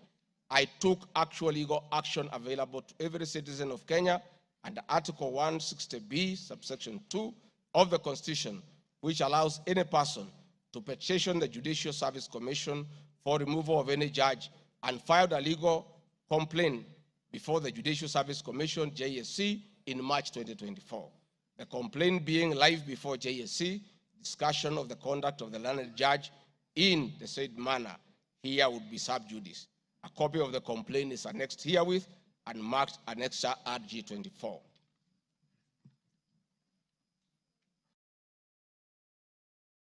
Mr. Speaker, I have been accused of diverting materials meant for construction of Kilifi Malindi Highway to tarmac a private road to Vipingo Beach Resort. My response, Mr. Speaker, I reiterate that Vipingo Beach Resort is Gachagua. Number two, the facts are as follows. King Charles III visited Kenya between 30th October 2023 and 30th November 2024. During his state visit, one of the designated places where King Charles III was to visit was Kuruitu Marine Conservancy, which shares a road with Vipingo Beach Resort. I have annexed a copy of the program for the state visit to Kenya by King Charles III, marked as Annex RG25, which at page 13 on items 63 and 64 shows his departure and arrival at Kuruitu Marine Conservancy. There are several media reports confirming the visit by King Charles III to Kuruitu Marine Conservancy. I have annexed extracts of the media reports by the Star newspaper dated 7 November and by African News marked as Annexure RG26. My understanding is that the road to Kuruitu Marine Conservancy was upgraded in respect of this visit, which also to benefit the local community, including amenities like Cheriani Secondary School, Cheriani Primary School, a mosque and a public market as part of the corporate social responsibility. I wish to point out that the alleged road, that is Takaungu Shariani Vipingo, is a public road and not a private road leading to any property associated with the Deputy President, but a public road. Mr. Speaker, I have been accused of undermining the President and the Cabinet by allegedly making contradictory public statements from the position taken by Cabinet regarding the evacuation of the people residing along the Nairobi River. My response, Mr. Speaker, is that Article 7 of the Constitution provides that the Deputy President shall be the principal assistant of the President and shall deputize the President in execution of the President's functions. Article 28, which states that every person has inherent dignity and the right to have the dignity respected and protected. Article 29C, Mr. Speaker, states that every person has the right to freedom and security of the person, which includes the right not to be subjected to any form of violence from either public or private sources. Section 15G1 of the Land Act states that notwithstanding any provision to the contrary in this act or in any other written law, all eviction shall be carried out in a strict accordance with the following procedures. Be preceded by proper identification of this taking part in the eviction or demolitions. B, be preceded by the presentation of formal authorizations for action. C, where groups of people are involved, government officials or their representatives be present during an eviction. D, be carried out in a manner that respects the dignity, right to life and security of those affected. E, include special measures to ensure effective protection to groups of people who are vulnerable, such as women, children, the elderly, and persons with disabilities, including special measures to ensure that there is no arbitrary deprivation of property or possessions as a result of the eviction.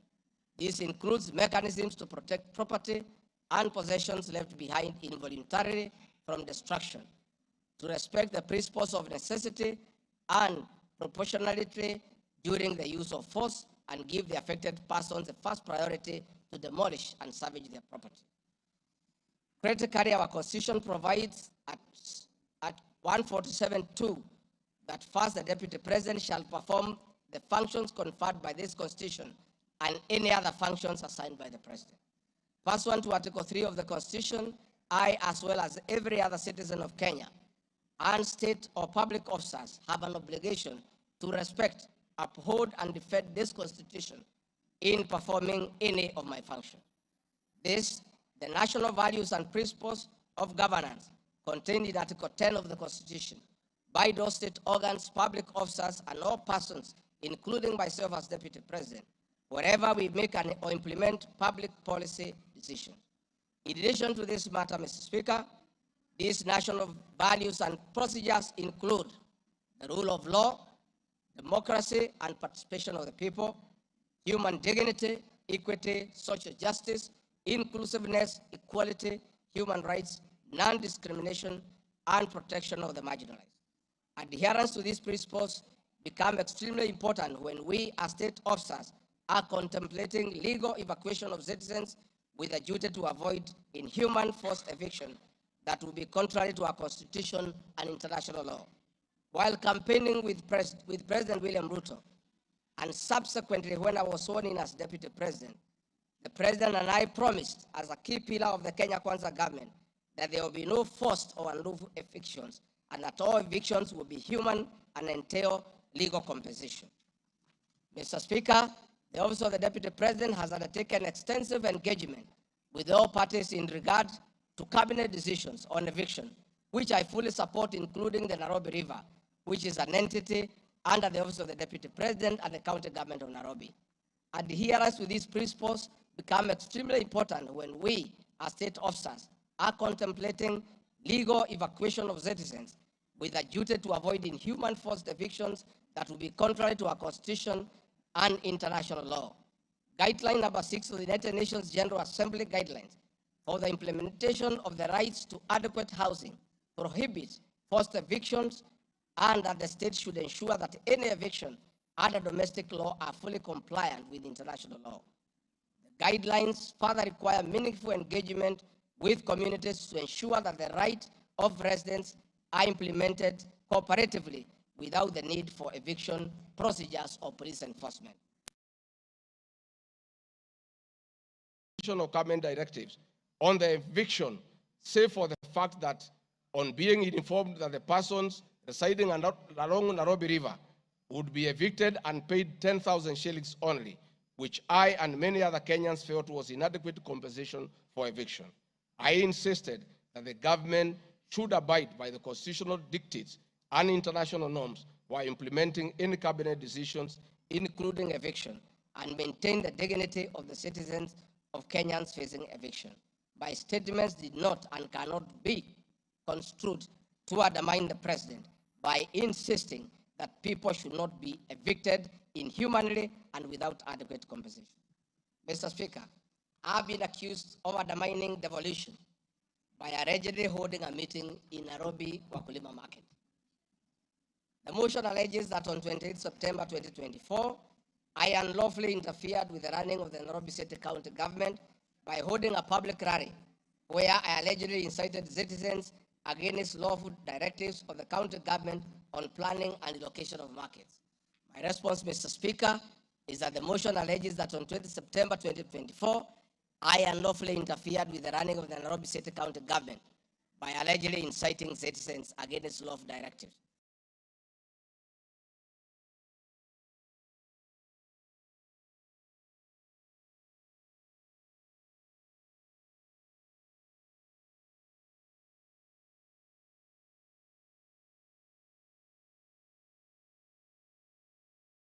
Article 6(2) of the Constitution provides that the government at national and county levels are distinct and interdependent and shall conduct their mutual relations on the basis of consultation and cooperation.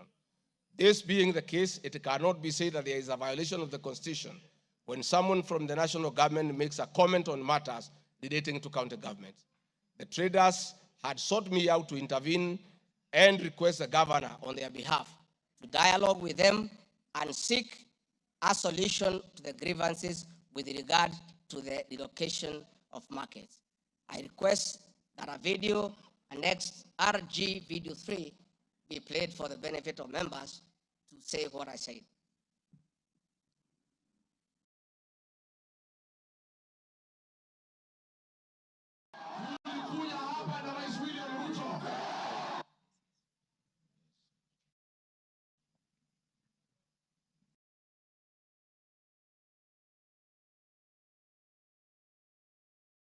Please play the video for us.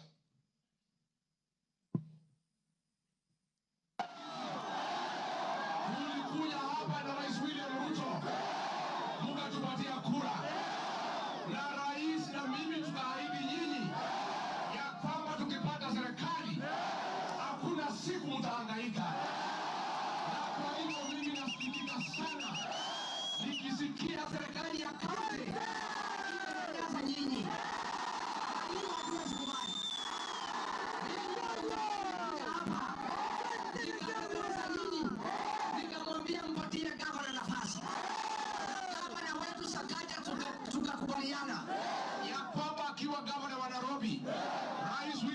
wakiweko mdogo wake, wafanyabiashara wetu watapata nafasi ya kufanya kazi yao.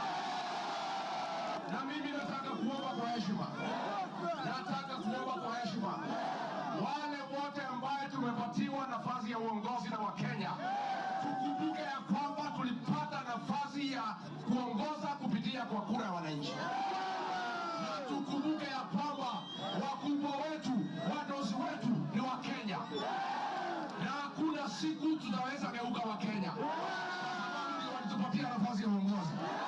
Si nyinyi mlituandika kazi?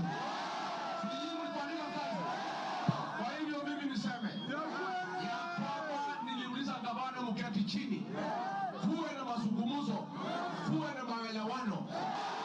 Watu ni wananchi na wananchi ni watu ya kusikizwa. Mimi niko hapa kumhakikishia ya kwamba heshima, na mimi sina kiburi. Mimi namuomba akiwa kiongozi wetu hapa Nairobi, asikuwe mtu ya kugeuka watu walimchagua.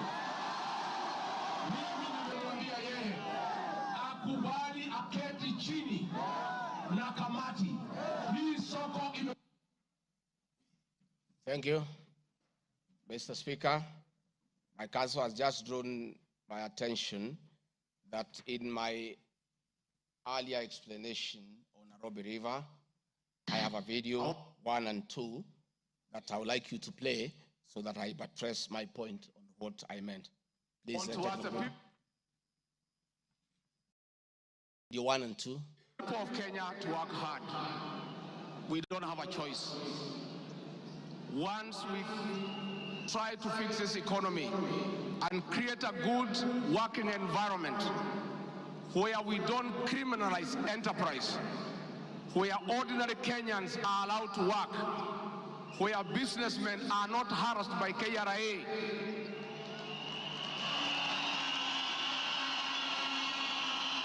where goods belonging to the people of Kenya will never again be touched by overzealous public servants. Where again poor people will never again be evicted in brutal evictions by state agencies. And I say, freedom is here. Now, the number of fatalities from the ongoing forcible eviction by the government has risen to 3, with another tragic loss in Mathare on Monday. An 18-year-old boy died as a bulldozer brought down a church in the area just moments after President William Ruto left. The young man, who was assisting in salvaging the church's belongings, became a casualty of the demolition. Earlier on Saturday, 2 individuals lost their lives in Mukuru kwa Ruben during a similar eviction exercise. Ben Kirui reports. Monday evening, the ongoing forcible evictions in flood-prone areas tragically ended yet another life. The 18-year-old Ian Otieno lost his life in Mathare moments after President William Ruto left the area where he had been assessing the effects of floods. Bulldozers descended on homes near riverbanks, flattening structures marked for demolition. Winnie Makinda, Ian's mother, struggled to comprehend the loss of her son, a candidate in this year's KCSE. Wakaambia mtu atingatinga, usiangushe hiyo kuta, kuna hapo ndani kuna watoto wa watu, wacha kuangusha hapo ndani kuna watoto wa watu. Akaambia wamama waache kumpigia kelele. Reports indicate that Ian Otieno was trying to salvage church properties when the bulldozer brought down the wall, leading to his sudden demise. Driver wa tingatinga vile tu alianza kubomoa hata mara ya kwanza huko mbele, alikuwa tu anakani kama hata watu wakimwambia ngojea watu watoe vitu hataki kusikia. Nilichimba hivi, mtoto wangu alikuwa anataka kutoroka, sawa. Unasikia alishika mtoto wangu na hiyo kitu hapa. Mtoto wangu akienda hivi, mtoto wangu ana hivi. His death led to demonstrations by residents, prompting police intervention. The law enforcers lobbed tear gas canisters to disperse rioting residents. Watu wakachukua mwili tena tuonyeshe maaskari yenyewe wametulia mtoto. Maskari kutuona kwa gate, wakaanza kutoa gun. Wakaanza kulipua shoot. Residents insist that they will comply with government orders to vacate houses along riparian lands only if provided with alternative housing solutions. Saturday's demolitions in Mukuru kwa Ruben claimed 2 lives and injured 3 others, sparking outrage among residents who blamed the government for forcible evictions despite many not yet being relocated. Last week, the government mandated the evacuation of all residents from risky areas within 48 hours, including those near dams, those in areas prone to mudslides, and Kenyans residing on riparian lands. Ben Kirui, Citizen TV, Nairobi. Hakuna tena mambo ya evictions katika Nairobi. Kama kutakuwa na maneno, ni maneno ya relocation ambayo itakuwa ni kwa utaratibu bila ya mwananchi kuvunjiwa nyumba. Huwezi kutoka nyumbani alafu unarudi jioni unakuta masufuria barabarani na blanketi sijui imekaa wapi. That one will not happen again. We want to make sure that we are an orderly, humane society that respects the right of everybody, irrespective of who they are or irrespective of their financial status. We are all equal before the Constitution. Tumekubaliana watu wa Nairobi? Vijana tumekubaliana? Thank you, Mr. Speaker. That was President William Ruto talking the same language as his deputy, that brutal and forceful evictions have no place under this administration. We have seen a video of brutal eviction. We have seen young children crying in tears. The deputy president is being accused of undermining his boss by just doing what his boss said, that we should never forcibly, brutally evict the people of Kenya.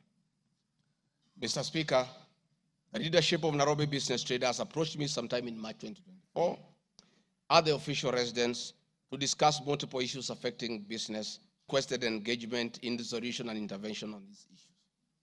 Consequent to this meeting, I directed that short, medium, and long-term strategies be undertaken, coordinated by the Office of the Deputy President, to address the issues raised that cut across various agencies, including KRA, Kenya Post Authority, Anti-Counterfeit Authority, Kenya Bureau of Standards, the National Police Service, and the Kenya Copyright Board. On 11th April 2024, the Small Traders and Government Agencies Technical Committee, coordinated by my office, held a meeting to discuss issues raised by the small traders, including Mudhurwa Market, attended by the Office of the Deputy President's staff, in a supportive role in keeping with the draft framework of cooperation and engagement between the government, the Nairobi City County Government, and Nairobi business traders. Subsequent this, Mr. Speaker, is clear that my office have been having meetings with the governor of Nairobi on various matters affecting the people of Nairobi, and hence the deputy president cannot be accused of undermining devolution. Mr. Speaker, I've been accused of undermining devolution by allegedly holding meetings to fight alcohol. I'm sorry, Mr. Speaker, if the House took it that I say the House is a theater of the absurd. I was talking about this specific charge of undermining devolution by holding meetings to fight alcohol to be discussed in this House. That, to me, is what I thought that moment. If it's 5 minutes or 10 minutes, that would be the theater of the absurd. I did not attribute in any way by trying to demean this House that I sat for 5 years, by calling it the theater of the absurd. But this particular charge, Mr. Speaker, drug and alcohol problem in Kenya has been on the increase, and many of our youth have become addicted to alcohol and their lives destroyed because it causes them to drop out of school and start engaging in petty crime to look for money to buy alcohol. I'm a strong advocate for youth rehabilitation from alcohol and substance abuse, which I continue to encourage and support in order to save our future. With regard to alcohol control and regulation, I wish to state that I have held several meetings with the governors in Meru, Chuka, in Mombasa, in Nakuru, in Nyeri, and the efforts that President William Ruto asked me to lead in eradication of illicit brew has been very successful, and we have been working with governors and county assemblies who have been developing legislation on the control of licensing of alcoholic drinks. If there is one program that has had the best working relationship between county governments and the national government, it is this particular program. I'm a bit emotive about illicit alcohol because I lost my brothers. One who was a medical doctor to alcohol, another who was a farmer to alcohol. I take it passionately. I don't know who complained about this particular charge. I have not seen evidence of any complaint, and I have not heard any person in Kenya complaining that the deputy president is undermining with the devolution by leading the war on illicit brews and drug abuse. Whatever this House decides tonight, and the other subsequent House, whatever happens to Rigathi Gachagua, whether he's in or out of office, this war must continue and must be won for the sake of our children. I want us to watch video number 4, RG4. Leaders, those of us who have been elected, Madam Waiguru, Governor Kahiga, Badirisha, Kangata, Wamatangi, what shall we tell our people? Where are we? What shall we tell the people who elected us? When we meet them, what shall we tell them? When our children got wiped out by alcohol and drugs, where are we? We'll have nothing to say. Dede Nyoro, Kimani Ichung'wa, Madenge, mutaambia watu nini? Mukami, mutaambia watu nini? So please, this forum here today, let us be open and candid. Speak from your heart. Let us know what ails us. What is it must we do? We have the support of the president, and he is waiting. He has told me by 7 p.m. today, he wants a report. He cannot accept this trade. It is not right. It is not fair. It is not acceptable. We must deal with it as leaders. And we are here, we are all leaders. As an OCS, you are a leader. That's why you have been given that responsibility. As an ACC, you are a leader. County Commissioner, wewe ni kiongozi. DCIO, wewe ni kiongozi. Sisi ni viongozi. Na juu ya hayo, sisi ni wazazi. Tafadhalini, tukubaliane, tutafute suluhisho. Na tukipata, tuende tufanye kazi. It is possible. It is doable. It is something that we can do. Thank you, Mr. Speaker. It's very clear that the meeting had all governors, members of parliament who are present here today, policemen, everybody, and we are all in agreement that the war must be won. It cannot, but the deputy president should be impeached for leading the war on alcohol. Sensational statements against the National Intelligence Service, its Director General, and officers. Mr. Speaker, during the assumption of office, I took an oath of allegiance in the following terms. Oath or solemn affirmation of allegiance to the President, Deputy President. In full realization of the high calling, I assume as Deputy President of the Republic of Kenya, I do swear solemnly affirm that I will be faithful and bear true allegiance to the Republic of Kenya, that I will obey, preserve, protect, and defend this Constitution, that I will protect and uphold the sovereignty, integrity, and the dignity of the Kenyan people. So help me God. That is the oath that I took in Kasarani. Article 239, Article 3 of the Constitution provides that in performing their functions and accessing their powers, the national security organs and every member of the national security organ shall not act in a partisan manner, further in the interest of a political party or cause or prejudice political interest or political cause that is legitimate under this Constitution. Article 239, Subarticle 5 of the Constitution provides the national security organs are subordinate to civilian authority. In relation to this allegation, I wish to state that the National Intelligence Service holds a very critical role in ensuring the